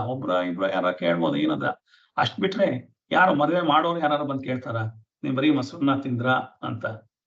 ಸೊ ಯಾರು ನೋಡ್ತಾ ಇಲ್ಲ ನಮ್ಮ ಪ್ರಪಂಚದಲ್ಲಿ. ಸುಮ್ನೆ ನನಗೆ ಅಯ್ಯೋ ಅವರೆಲ್ಲ ತಿಂತಾ ಇದ್ದಾರೆ, ನಾವ್ ತಿಂದಲೇ ಇದ್ರೆ ಅದೇ ತರ ಬಟ್ಟೆಗಳು ಹಾಕೊಳ್ಳೋದು ಅಷ್ಟೇ, ಯಾರು ನೋಡ್ತಾ ಇಲ್ಲ. ಸೊ ಒಂದ್ ಫಂಕ್ಷನ್ ಹೋಗ್ಬೇಕಾದ್ರೆ ಇವ್ರು ಬ್ಯೂಟಿ ಪಾರ್ಲರ್ ಹೋಗಿ ಯಾರ್ದೋ ಮನೆ ಫಂಕ್ಷನ್ಗೆ ಹೊಸ ಸೀರೆ ಹೊಸ ಬಟ್ಟೆ ತಗೊಂಡು ಅವ್ರ ಬ್ಯೂಟಿ ಪಾರ್ಲರ್ ಒಂದ್ 3,000 4,000 ಖರ್ಚು ಮಾಡಿ ಒಂದು ಟ್ಯಾಕ್ಸಿ ಬೇರೆ ಬುಕ್ ಮಾಡ್ಕೊಂಡು ಎಲ್ಲ ಮಾಡ್ಕೊಂಡು ಒಂದು 15,000 20,000 ಮನೆಗೆ ಮದ್ವೆಗೆ. ಸೊ ಈ ತರದ್ದಲ್ಲ ಜೀವನ. ಈ ಜೀವನನ ನಾನು ಸರಿ ಮಾಡ್ಕೋಬೇಕಾದ್ರೆ ನನ್ನ ಇಂದ್ರಿಯಗಳ ಕೇಳ್ಕೆ ಇದನ್ನೆಲ್ಲ ಕೊಟ್ಟೋದ್ರಿಂದ ಸಂತೋಷ ಸಿಗೋದಿಲ್ಲ. ಹಾಗಾಗಿ ನಿರ್ಲಿಪ್ತತೆಯನ್ನ ಬೆಳೆಸ್ಕೋಬೇಕು. ಮನಸ್ಸಿಗೆ ಅಂಟದಲ್ಲೇ ಇರೋ ತರ ಬೆಳೆಸ್ಕೋಬೇಕು. ಸೊ ಅಂತ ಅನ್ನೋದನ್ನ ನಾನು ಅಹಂಕಾರದ ಭಾವನೆ ಇಲ್ದಲೇನೆ ನಿರ್ಲಿಪ್ತನಾಗಿ ಇದನ್ನ ಮಾಡ್ತಾ ಇದ್ದು ಈ ಪ್ರಪಂಚದಲ್ಲೇನೆ ಸುಖ ಪಡೆಯೋದನ್ನ ಏನ್ ಹೇಳ್ತಾ ಇದ್ದಾರೆ, ಅದನ್ನೇ ಒಂದು ಆತ್ಮವಿಚಾರ. ಆ ಆತ್ಮವಿಚಾರ ಮಾಡಿದ್ರೆ, ಶ್ರದ್ಧೆಯಿಂದ ಮಾಡಿದ್ರೆ, ಪ್ರಯತ್ನ ಮಾಡಿದ್ರೆ ಖಂಡಿತ ಪ್ರತಿಯೊಬ್ಬರಿಗೂ ಸಾಧ್ಯ ಅಂತ ಹೇಳುವಂತ ವಿಚಾರ ಅವರು ತುಂಬಾ ಚೆನ್ನಾಗಿ ಹೇಳಿದ್ದಾರೆ. ವಹಿಸು ಕೆಲ ಭಾರಗಳ, ಅಯ್ಯೋ ನನಗೆ ಬೇಡ ರೆಸ್ಪಾನ್ಸಿಬಿಲಿಟಿ ಅನ್ನಕ್ಕಾಗಲ್ಲ. ಸಹಿಸು ಕೆಲ ನೋವುಗಳ, ಪ್ರಹರಿಸು ಅರಿಗಳನ್ನ ಅರಿತು ಯುಕ್ತಗಳನ್ನ ಅರಿತು ಮಹಿಯ ನಾಟಕದಿ ನೀನ್ ಮನಸ್ಸಿಟ್ಟು ಕುಣಿದು ವಿಹರಿಸು ಆತ್ಮಾಲಯದಲ್ಲಿ ಮಂಕುತಿಮ್ಮ ಅಂತ. ಸೊ ಮುಂದೆ ಕಗ್ಗಕ್ಕೆ ಹೋಗೋಣ. ಸೊ ತುಂಬಾ ಚೆನ್ನಾಗಿ ಅಂದ್ರೆ ಒಂದೊಂದನೇ ಎಷ್ಟೊತ್ತು ಬೇಕಾದ್ರೂ ಮಾತಾಡ್ಬೋದು, ಆದ್ರೆ ಆಗ ಇದಾಗಲ್ಲ. ಸೊ ಏನ್ ಮಾಡ್ಬೇಕು ಅಂತ ಅವರು ಸಾಧನೆಗಳ ಬಗ್ಗೆ ಹೇಳ್ತಾ ಹೋಗ್ತಾರೆ. ತರಿದು ಬಿಡು, ತೊಡೆದು ಬಿಡು ನೆನಹಿಂದ ಕರಕರೆಯ ಬೇರುಗಳ ಮನದ ಗಂಟುಗಳ ಉರಕೆ ಸೊಗಸೆನಿಸಿದ ಪ್ರೀತಿ ಹಾರ ಮೊಮ್ಮೊಮ್ಮೆ ಉರುಳಪ್ಪೋದ ಆತ್ಮಕ್ಕೆ ಮಂಕುತಿಮ್ಮ ಅಂತ. ಎಷ್ಟು ಚೆನ್ನಾಗಿ ಹೇಳಿದ್ದಾರೆ ಅಂತಂದ್ರೆ ಅಷ್ಟು ಚೆನ್ನಾಗಿ ಹೇಳಿದ್ದಾರೆ. ತರಿದು ಬಿಡು, ತೊಡೆದು ಬಿಡು ನೆನಹಿಂದ ಕರಕರೆಯ ಬೇರುಗಳ ಮನದ ಗಂಟುಗಳ ಉರಕೆ ಸೊಗಸೆನಿಸಿದ ಪ್ರೀತಿ ಹಾರ ಒಮ್ಮೊಮ್ಮೆ ಉರುಳಪ್ಪೋದ ಆತ್ಮಕ್ಕೆ ಮಂಕುತಿಮ್ಮ ಅಂತ. ಸೊ ನಾನು ಏನೇನ್ ಬಿಡಬೇಕು ಅಂತ ಇದೆಲ್ಲ ಬಿಟ್ಟಬೇಕು. ನಾನು ಮನಸ್ಸಿನಲ್ಲಿ ಗುಡ್ಡೆ ಹಾಕೊಂಡ್ಬಿಟ್ಟಿದ್ದೀನಿ. ನನಗೆ ಅದು ಬೇಕು, ಇದು ಬೇಕು, ಅವ್ರು ಹಾಗಿರ್ಬಾರ್ದು, ಇವ್ರಿಗೆ ಹೀಗಿರ್ಬಾರ್ದು, ಅವ್ರು ನಾನು ಹೀಗೆ ನೋಡ್ಕೋಬೇಕು, ಇವ್ರಿಗೆ ಹೀಗೆ ನಾನು ನೋಡ್ಕೋಬೇಕು, ಪ್ರಪಂಚ ನನಗೆ ಕಿರೀಟ ಹೊದಿಸ್ಬೇಕು, ಪೇಟ ಹಾಕ್ಬೇಕು, ಶಾಲ್ ಹೊದಿಸ್ಬೇಕು, ನನಗೆ ಇದ್ ಮಾಡ್ಬೇಕು, ಅದ್ ಮಾಡ್ಬೇಕು, ನಾನು ಹೋದ್ರೆ ಎಲ್ಲಾರು ನೋಡ್ಬೇಕು. ಸೊ ಇವೆಲ್ಲದು ನನ್ನ ಮನಸ್ಸಿನಲ್ಲಿ ಮಾಡ್ಕೊಂಡಿರೋಂಥದ್ದು. ಸೊ ಇಂಥದನ್ನೆಲ್ಲ ಅದು ಇಂದ್ರಿಯಗಳ ಕೇಳೋದನ್ನೆಲ್ಲ ಕೊಡೋಕ್ ಹೋದಾಗ ಆಗತ್ತೆ ಅಂತ ಅಂದ್ಬಿಟ್ಟು ತರಿದು ಬಿಡು ಅಂತ ವಿಚಾರಗಳನ್ನೆಲ್ಲ ತರಿದು ಬಿಡು, ತೆಗೆದಾಕ್ಬಿಡು. ತೊರೆದು ಬಿಡು, ಅದನ್ನ ಬಿಟ್ಬಿಡು. ಅಂತ ವಿಚಾರಗಳನ್ನ ಮತ್ತೆ ನೀನ್ ಮನಸ್ಸಿಗೆ ತಂದ್ಕೊಳಕ್ ಹೋಗ್ಬೇಡ. ಅಟ್ಲೀಸ್ಟ್ ಇವತ್ತಿಂದ ಆತ್ಮಜ್ಞಾನ ಬಂದಿದ್ಯಾ, ಸ್ವಲ್ಪ ಸರಿ ಮಾಡ್ಕೊ. ತೊಡೆದು ಬಿಡು ನೆನಹಿಂದ, ಮೊದಲು ಇನ್ನು ಮುಂದೆ ಮಾಡ್ಕೊಳ್ಳೋದನ್ನ ಬಿಡೋದನ್ನಲ್ಲೇ ಹಳೆ ನೆನಪುಗಳಲ್ಲಿ ನಾನೇನಾದ್ರು ಇಟ್ಕೊಂಡಿದ್ರೆ ಅಂತಹ ವಿಚಾರಗಳನ್ನೆಲ್ಲ ತೆಗೆದು ಹಾಕ್ಬೇಕು. ಯಾವ್ದನ್ನ? ಕರಕರೆಯ ಬೇರುಗಳ, ನಾನು ಗೋಳು ಕರಕರೆಯ ಬೇರುಗಳನ್ನ ಇಟ್ಕೊಂಡಿದ್ದೀನಿ ಮನಸ್ಸಿನಲ್ಲಿ. ಅದನ್ನ ನೆನೆಸ್ಕೊಂಡು ಅವತ್ತು ಹತ್ತಿದ್ದಾಯ್ತು, ಇನ್ನೊಂದ್ಸಲ ನೆನೆಸ್ಕೊಂಡು ಇವತ್ತು ಅಳ್ತಾ ಇರೋದು 10 ವರ್ಷ ಆದ್ಮೇಲೆ ಅವ್ರು ಹಾಗನ್ಬೋದ ನನ್ನ, ಏನ್ ಹಾಗಂದ್ಬಿಟ್ಟು ನನ್ನ ಏನ್ ಕಾಲ್ ಕಸಕ್ಕೆ ಇದು ಮಾಡ್ಬಿಟ್ರು, ಹಾಗಾಯ್ತು ಹೀಗಾಯ್ತು. 10 ವರ್ಷ ಆಯ್ತಪ್ಪ ಅವ್ರ ಹಾಗೆ ಅಂದು, ಅವ್ರು ಎಲ್ಲಿದಾರೋ ಅಂತಾನೆ ಗೊತ್ತಿಲ್ಲ, ಈಗ್ಲೂ ಯಾಕೆ ಅದನ್ನ ನೆನೆಸ್ಕೊಂಡು ಹೇಳ್ತೀಯ ಅಂದ್ರೆ, ಇಲ್ಲ ನಿಮ್ಗೆ ಗೊತ್ತಿಲ್ಲ ಎಷ್ಟು ನೋವು ಆಗಿದೆ ನಂಗೆ ಅಂತ. ಒಂದ್ಸಲ ಆಗ್ಲೇ ನೋವು ಮಾಡ್ಕೊಂಡಿದ್ಯಲ್ಲ, ಇನ್ನೊಂದ್ಸಲ ಯಾಕೆ ಮಾಡ್ಕೋತೀಯ? ತಿರ್ಗಾ ಅದೇ ನೋವಿಗೆ ಒಂದ್ಸಲಕ್ಕೆ ಒಂದೇ ಸಲ ಶಿಕ್ಷೆ ಸಾಕು. ಸೊ ಅದೇ ನೋವಿಗೆ ಎಷ್ಟು ಸಲ ಶಿಕ್ಷೆ ಮಾಡ್ಕೋತೀಯ ನಿನ್ಗೆ ನೀನೇನೇನೆ. ಸೊ ಬಿಟ್ಟು ಬಿಡೋದ್ರಿಂದ ಏನಾಗಿದೆ? ನೀನೇನು ಅವ್ರ ಹತ್ರ ಹೋಗ್ಬಿಟ್ಟು ನಾನು ಬಿಟ್ಬಿಟ್ಟಿದ್ದೀನಿ, ನಿಮ್ಮನ್ನು ಕ್ಷಮಿಸ್ಬಿಟ್ಟಿದ್ದೀನಿ ಅಂತ ಹೇಳೋದ್ ಬೇಡ. ನನ್ನ ಮನಸ್ಸಿನಲ್ಲೇನೇನೆ ಬೇಡ ನನಗೆ, ನಾನು ಅವ್ರನ್ನ ಕ್ಷಮಿಸಿದ್ದೀನಿ, ಓಕೆ ಅವರೇ ದೊಡ್ಡವರಾಗ್ಲಿ. ನನ್ನ ಮನಸ್ಸಿನಲ್ಲಿ ನಾನು ಹೇಳ್ಕೊಳಕ್ಕೆ ಏನಾಗಿದೆ? ನನಗೇನು ಅವಮಾನ ಆಗುವಂಥದ್ದಲ್ಲ. ನನ್ನ ಮನಸ್ಸಲ್ಲೇ ನಾನು ಬಿಟ್ಕೋಬೇಕು. ಈ ಕರಕರೆಯ ಬೇರುಗಳು ಬೇರೂರು ಬಿಟ್ಟಿದೆ ನನ್ ಗೋಳು ಕರಕರೆ ಅನ್ನೋದು, ಅದರಿಂದ ಬಿಡಿಸ್ಕೋಬೇಕು. ಅದಲ್ದಲೇನೆ ಮನದ ಗಂಟುಗಳ, ಅಂದ್ರೆ ಮನಸ್ಸಿನಲ್ಲಿ ಏನೇನೋ ಗಂಟು ಹಾಕೊಂಡಿದೀವಿ, ಅವರು ಬಿಟ್ರೆ ಇರಕ್ ಆಗದೇ ಇಲ್ಲ, ಇವ್ರು ನನಗೆ ಕ್ಲೋಸು, ಅವ್ರು ನಾಟ್ ಕ್ಲೋಸು, ಅವ್ರು ನನಗೆ ದ್ವೇಷಿಗಳು, ಹಾಗೆ ಹೀಗೆ ಅಂತೆಲ್ಲ ನಾನೇ ಕ್ರಿಯೇಟ್ ಮಾಡ್ಕೊಂಡು ಮನಸ್ಸಲ್ಲಿ ಗಂಟುಗಳ ಊರಕ್ಕೆ ಸೊಗಸನಿಸಿದ ಪ್ರೀತಿ ಹಾರವು ಅಂತಂದ್ರೆ, ಈ ನನ್ನ ದೇಹಕ್ಕೆ, ನನ್ನ ಮನಸ್ಸಿಗೆ, ನಾನು ಅಂತ ಏನಂತ ಇದ್ದೀನಿ, ಅದಕ್ಕೆ ಬೇಕಾಷ್ಟು ಖುಷಿ ಕೊಡ್ತಾ ಇದೆ ಅಂತ ಹೇಳ್ತಾ ಇರುವಂತ ವಿಚಾರಗಳು ಪ್ರೀತಿ ಹಾರವು ಒಮ್ಮೊಮ್ಮೆ ಉರುಳಪ್ಪುವುದು ಆತ್ಮಕ್ಕೆ ಮಂಕುಸಿಂಹ ಅಂತ. ಯಾರೋ ಪ್ರೀತಿಯಿಂದ ಹಾರ ಹಾಕ್ತಾ ಇದ್ದಾರೆ ಅಂತಂದರೆ ಅದು ಕೂಡ ಒಂದೊಂದ್ಸಲ ನೇಣುಗಲ್ಲಿನ ಶಿಕ್ಷೆ ಆಗೋಕೆ ಸಾಧ್ಯತೆ ಇದೆ. ತುಂಬಾ ನಯವಾಗಿ ಮಾತಾಡಿ ನಿಮಗೆ ಹಾರ ಹಾಕಿ ಹಿಂದ್ಗಡೆ ಕುಯ್ದರೆ ಏನಾಗುತ್ತೆ? ಸೊ ಆತರ ಹಾರ ಹಾಕ್ತಾ ಇದ್ದಾರೆ ಅಂದ್ರೆ ಮಾರಮ್ಮನ ಜಾತ್ರೆಯಲ್ಲಿ ಕುರಿಗೆ ಕೋಣಕ್ಕೆ ಎಲ್ಲ ಹಾರ ಹಾಕ್ತಾರೆ. ಹಾಗಂತ ಕೋಣ ಏನಾದ್ರು ಖುಷಿ ಪಡಕ್ಕಾಗತ್ತಾ? ಯಾಕೆ ಅಂದ್ರೆ ನೆಕ್ಸ್ಟ್ ಮಿನಿಟ್ ಕೋಣನ ಕಡಿತಾರೆ, ಆ ಕೋಯಿನ ಕಡಿತಾರೆ. ಸೊ ಹಾಗಿರುವಾಗ ಹಾರ ಹಾಕಿದ್ದಾರೆ ಅಂತ ಗ್ರೇಟ್ ಆಗೋದ್ರೊಳಗೆ ಅರ್ಥ ಇಲ್ಲ. ಮುಂದೆ ಏನಾಗುತ್ತೆ? ಒಂದೊಂದ್ಸಲ ನಾನು ಪ್ರೀತಿ ಅಂತ ತುಂಬಾ ಅಂಟ್ಕೊಂಡು ಹೋದಾಗ ಆ ಪ್ರೀತಿನೇ ನನಗೆ ಎರವಾಗಿ ಮುಳುವಾಗಿ ಅದರಿಂದನೇ ದುಃಖ ಆಗಿ ನನಗೆ ನೋವು ಮಾಡಕ್ಕೆ ಸಾಧ್ಯ ಇರೋರೇ ಪ್ರೀತಿ ಪಾತ್ರರಿಂದ ಮಾತ್ರ ಸಾಧ್ಯ. ನನಗೆ ಎಷ್ಟು ಜಾಸ್ತಿ ಪ್ರೀತಿ ಮಾಡ್ತೀನೋ ಅಷ್ಟು ನೋವು ರೆಡಿಯಾಗಿ ನೋವು ಆಗಿಸ್ಕೊಳ್ಳೋದಕ್ಕೆ ರೆಡಿ ಆಗ್ಬೇಕಾಗತ್ತೆ. ಅಷ್ಟು ನೋವು ಆಗೇ ಆಗುತ್ತೆ. ಹಾಗೆ ನೋವು ಆಗ್ದಲೇ ಇರಕ್ ಸಾಧ್ಯನೇ ಇಲ್ಲ. ಯಾಕೆ ಅಂದ್ರೆ ಯಾರೋ ಗೊತ್ತಿಲ್ದಲೇ ಇರೋರು ನಿಮ್ಗೆ ನೋವು ಮಾಡಕ್ ಸಾಧ್ಯನೇ ಇಲ್ಲ. ಅವ್ರು ಯಾರೋ ಬೈದ್ಬಿಟ್ಟು ಹೋಗ್ಬಿಟ್ರು ಅಂತಂದ್ರೆ ಏನು ಬೇಜಾರಾಗಲ್ಲ. ಅವ್ನು ಯಾಕೋ ಬೈದ ಅಂತ ಒಂದ್ ಸ್ವಲ್ಪ ಸಿಟ್ಟು ಬಂದು ಆಮೇಲೆ ಬಿಟ್ಟೆ ಹೋಗುತ್ತೆ. ಅದೇ ನಮ್ಮ ಮನೆಯಲ್ಲಿ ದಿವಸ ನಮ್ಮ ಮಕ್ಕಳು, ಗಂಡ ಹೆಂಡತಿ, ಅತ್ತೆ ಮಾವ, ಸೊಸೆ, ನಾದ್ನಿ ಈ ತರದವ್ರು ಏನಾರು ಒಂದ್ ಅಂದ್ಬಿಟ್ರೆ ಅದು ಇವತ್ತಿದ್ದ ಇನ್ನೂ 10 ವರ್ಷ ಆದ್ರೂ ಅದು ಕೊರಗ್ತಾನೆ ಇರುತ್ತೆ, ಚುಚ್ಚುತ್ತಾನೆ ಇರುತ್ತೆ. ಸೊ ಎಲ್ಲಾರು ಪ್ರೀತಿ ಪಾತ್ರರಾದವ್ರೆ, ಎಲ್ಲ ಹತ್ರದವ್ರೆ. ಅವ್ರು ಹಾರ ಹಾಕೋದು ಒಂದ್ಸಲ ಯಾವಾಗ, ನೋವು ಮಾಡೋದು ಯಾವಾಗ, ಎರಡೂ ಆಗಕ್ ಸಾಧ್ಯತೆ ಇರುತ್ತೆ. ಹಾಗಾಗಿ ನಿನ್ಗೆ ಎಷ್ಟು ಅಂಟ್ಕೋಬೇಕು. ಸುಮ್ನೆ ಹೋಗಿ ನೀನೇ ಭದ್ರವಾಗಿ ನಾವೇನು ಅಂಟ್ಕೊಂಡಿಲ್ವಲ್ಲ, ನೀನೇ ಹೋಗಿ ಅಂಟ್ಕೋತಾ ಇದೀನಿ. ಸೊ ಈ ಅಂಟ್ಕೊಳ್ತಾ ಇರುವಂತ ವಿಚಾರಗಳನ್ನ ನಾನು ಎಷ್ಟು ಅವುಗಳನ್ನ ಮನಸ್ಸಿನಿಂದ ಅಳಿಸ ಹಾಕು ಅಂತ ಹೇಳ್ತಾನೆ. ಇವೆಲ್ಲ ಮನಸ್ಸಿಗೆ, ಹೃದಯಕ್ಕೆ ಸಂತೋಷ ಕೊಡುತ್ತೆ, ಆದ್ರೂ ಕೊನೆಗೆ ಅಂತಿಮವಾಗಿ ನಿನ್ನ ಆತ್ಮಕ್ಕೆ ಹಾಳು ಮಾಡುತ್ತೆ. ಹಾಗಾಗಿ ಅದಕ್ಕಿರುವಂತ ಕೊಂಡಿನೇ ಕೆಡದ್ ಹಾಕೋಬೇಕು. ಅದನ್ನೇ ಬಂಧನ ಅಂತ ನಮ್ದು. ಆ ಬಂಧನದಲ್ಲಿ ಬಿಡಿಸ್ಕೊಳ್ಳೋದನ್ನೇ ಅಂಟನ್ನ ಬಿಡಿಸ್ಕೊಳ್ಳೋದು ಅಂತ. ಸೊ ಈ ಅಂಟನ್ನ ನಾನು ಬಿಡಿಸ್ಕೋಬೇಕೇ ಹೊರತು ನಾನು ಈ ಜಗತ್ತಿನ ಜೀವಕ್ಕೆ, ಈ ಜೀವ ಮತ್ತು ಜಗತ್ತಿಗೆ ಅಂಟ್ಕೊಂಡಿರೋದನ್ನೇ ಅಟ್ಯಾಚ್ಮೆಂಟ್ ಅಂತ ಹೇಳ್ತಾ ಇದ್ದೀನಿ. ಈ ಅಟ್ಯಾಚ್ಮೆಂಟ್ ಇಂದನೇ ನೋವು ಬರ್ತಾ ಇದೆ. ಈ ಅಟ್ಯಾಚ್ಮೆಂಟ್ ನ ಎಷ್ಟು ಅಂಟ್ಕೋಬೇಕು? ನಾವು ಭದ್ರವಾಗಿ ಪ್ಲಾಸ್ಟರ್ ತರ ಅಂಟ್ಕೋಬೇಕಾ, ವೆಲ್ಕ್ರೋ ತರ ಅಂಟ್ಕೋಬೇಕಾ? ವೆಲ್ಕ್ರೋ ಅಂದ್ರೆ ಅಂಟಿಸ್ದಾಗ ಅಂಟ್ಕೊಳುತ್ತೆ, ಬಿಟ್ಟಾಗ ಬಿಡುತ್ತೆ. ಸೊ ಹಾಗೆ ನಾವು ಅದು ಬಿಟ್ಟು ನಾವು ಏನೇನೋ ಮನಸ್ಸಿನಲ್ಲಿ ಯೋಚನೆ ಮಾಡ್ತಾ ಇರ್ತೀವಿ. ಏನು ಯೋಚನೆ? ಆ ಮಗುನ ಬೆಳೆಸ್ಬೇಕಾದ್ರೆ ಹಾಗೆ ಮಾಡ್ಬಿಡ್ತಾನೆ ಮಗ, ಅವನ್ ರ್ಯಾಂಕ್ ತಗೊಂಡ್ಬಿಟ್ರೆ ನನಗೆ ಕಿರೀಟ ಬರುತ್ತೆ, ಇದರಿಂದ ಏನು? ಮಗು ಸಂತೋಷ ಆಯ್ತು, ಮಗುನ ಚೆನ್ನಾಗಿ ಓದ್ದ, ನನ್ನ ಕೆಲಸ ನಾನು ಮಾಡಿದ್ದೀನಿ ಅಂತ ಅನ್ಬೇಕೇ ಹೊರತು ಸೊ ನಾನು ಮಾಡಿರೋದ್ರಿಂದ ಅವನ ರ್ಯಾಂಕ್ ಬಂದ ಅಂತಿದ್ದಾಗೆ ಅಹಂಕಾರ ಶುರುವಾಯ್ತು. ಸೊ ಅವನ ರ್ಯಾಂಕ್ ತಗೊಂಡು ಹಾರಿ ಹೊಟ್ಟೋದ ಅಮೆರಿಕಕ್ಕೆ, ಅಷ್ಟೆಲ್ಲಾ ಕಷ್ಟಪಟ್ಟು ಓದಿಸ್ದೆ, ನಾನು ನೋಡ್ಕೋತಾನೆ ಇಲ್ಲ, ಈ ತರ ಬಂದ ಅವನು ಈ ತರ ಎಲ್ಲ ಹೇಳಿದ್ನ? ಅವನ ಪಾಡಿಗೆ ಅವನ ಜೀವನ ಮಾಡ್ತಾ ಇದ್ದಾನೆ, ನಮ್ಮ ಪಾಡಿಗೆ ನಾವು ಜೀವನ ಮಾಡ್ತಾ ಇದೀವಿ. ಮಧ್ಯದಲ್ಲಿ ಇಬ್ರು ಒಂದ್ ಸ್ವಲ್ಪ ದಿವಸ ಒಟ್ಟಿಗೆ ಇರಬೇಕಾಗಿರುತ್ತೆ, ಒಬ್ರಿಗೊಬ್ರು ಸಹಕಾರ ಮಾಡ್ಕೊಂಡು ಇರಬೇಕಾಗತ್ತೆ, ಆಗುತ್ತೆ ಅಷ್ಟೇ. ಇದನ್ನ ನಾನು ಎಷ್ಟು ಅಂಟಿಸ್ಕೊಳ್ತೀನೋ ಅಷ್ಟು ಬೇಗ ನೋವಾಗುತ್ತೆ. ಇದನ್ನ ನಾನು ನೋಡದಲ್ಲೇ ಇದ್ರೆ ಬದುಕಬೇಕು, ಆದ್ರೆ ಬದುಕಿಗೆ ಅಂಟ್ಕೋಬಾರ್ದು ಅಷ್ಟೇ. ಹೇಗೆ ಅಂತಂದ್ರೆ ನೀರೊಳಗಡೆನೆ ಮೀನ್ ಇರುತ್ತೆ, ಆದ್ರೆ ನೀರಲ್ಲಿ ಒದ್ದೆ ಆಗಲ್ಲ. ಪದ್ಮಪತ್ರ ಮೀಮಾಂಬಸ ಅಂತ ಹೇಗೆ ಅಂದ್ರೆ ಸಮುದ್ರ ಇದರೊಳಗೇನೆ, ಕೆರೆ ಒಳಗಡೆನೆ ತಾವರೆ ಇರುತ್ತೆ, ತಾವರೆ ಎಲೆ ಇರುತ್ತೆ, ಅದು ಮೇಲೆ ಹೊರಗೆ ಎಲ್ಲಾ ಕಡೆನೂ ನೀರು ಇರುತ್ತೆ, ಆದ್ರೆ ನೀರು ಮಾತ್ರ ಸ್ಥಾವರ ಎಲೆಗೆ ಅಂಟ್ಕೊಳ್ಳಲ್ಲ. ನೀರಿನೊಳಗೆ ಮುಳುಗಿರುತ್ತೆ, ಆದ್ರೂ ಅದಕ್ಕೆ ಅಂಟ್ಕೊಳ್ಳಲ್ಲ ನೀರು. ಆ ತರ ನಾನು ಸಮಾಜದಲ್ಲಿ ಇರಬೇಕು. ನನ್ನ ಮನಸ್ಸು ಬುದ್ಧಿಗಳಿಂದ ಅಂಟ್ಕೊಂಡ್ಬಿಟ್ರೆ ನಾನು ನೋವು ಅನುಭವಿಸ್ಲೇಬೇಕಾಗುತ್ತೆ. ಪ್ಲಾಸ್ಟರ್ ತೆಗೆಯುವಾಗ ನೋವು ಆಗುತ್ತೆ ಅನ್ನೋದು ಗೊತ್ತಿರ್ಬೇಕು. ಪ್ಲಾಸ್ಟರ್ ಹಾಕುವಾಗ ಅವರೆಲ್ಲ ಶೇವ್ ಮಾಡ್ಬಿಟ್ಟು ಕೂದಲೆಲ್ಲ ತೆಗೆದ್ಬಿಟ್ಟು ಚೆನ್ನಾಗಿ ಪ್ಲಾಸ್ಟರ್ ಎಲ್ಲ ಹಾಕಿರ್ತಾರೆ. ಆಮೇಲೆ 6 ವಾರ ಪ್ಲಾಸ್ಟರ್ ಹಾಕ್ತಾರೆ ಅಂದ್ರೆ ಅಷ್ಟೊತ್ತಿಗೆ ಒಳಗಡೆಯಿಂದ ಕೂದಲೆಲ್ಲ ಬೆಳ್ಕೊಂಡಿರುತ್ತೆ. ಈ ಪ್ಲಾಸ್ಟರ್ ಎಲ್ಲ ಕೂದಲಿಗೆ ಅಂಟ್ಕೊಳುತ್ತೆ. ಅದನ್ನ ಎಳಿಬೇಕಾದ್ರೆ ನೋವು ಆಗುತ್ತೆ.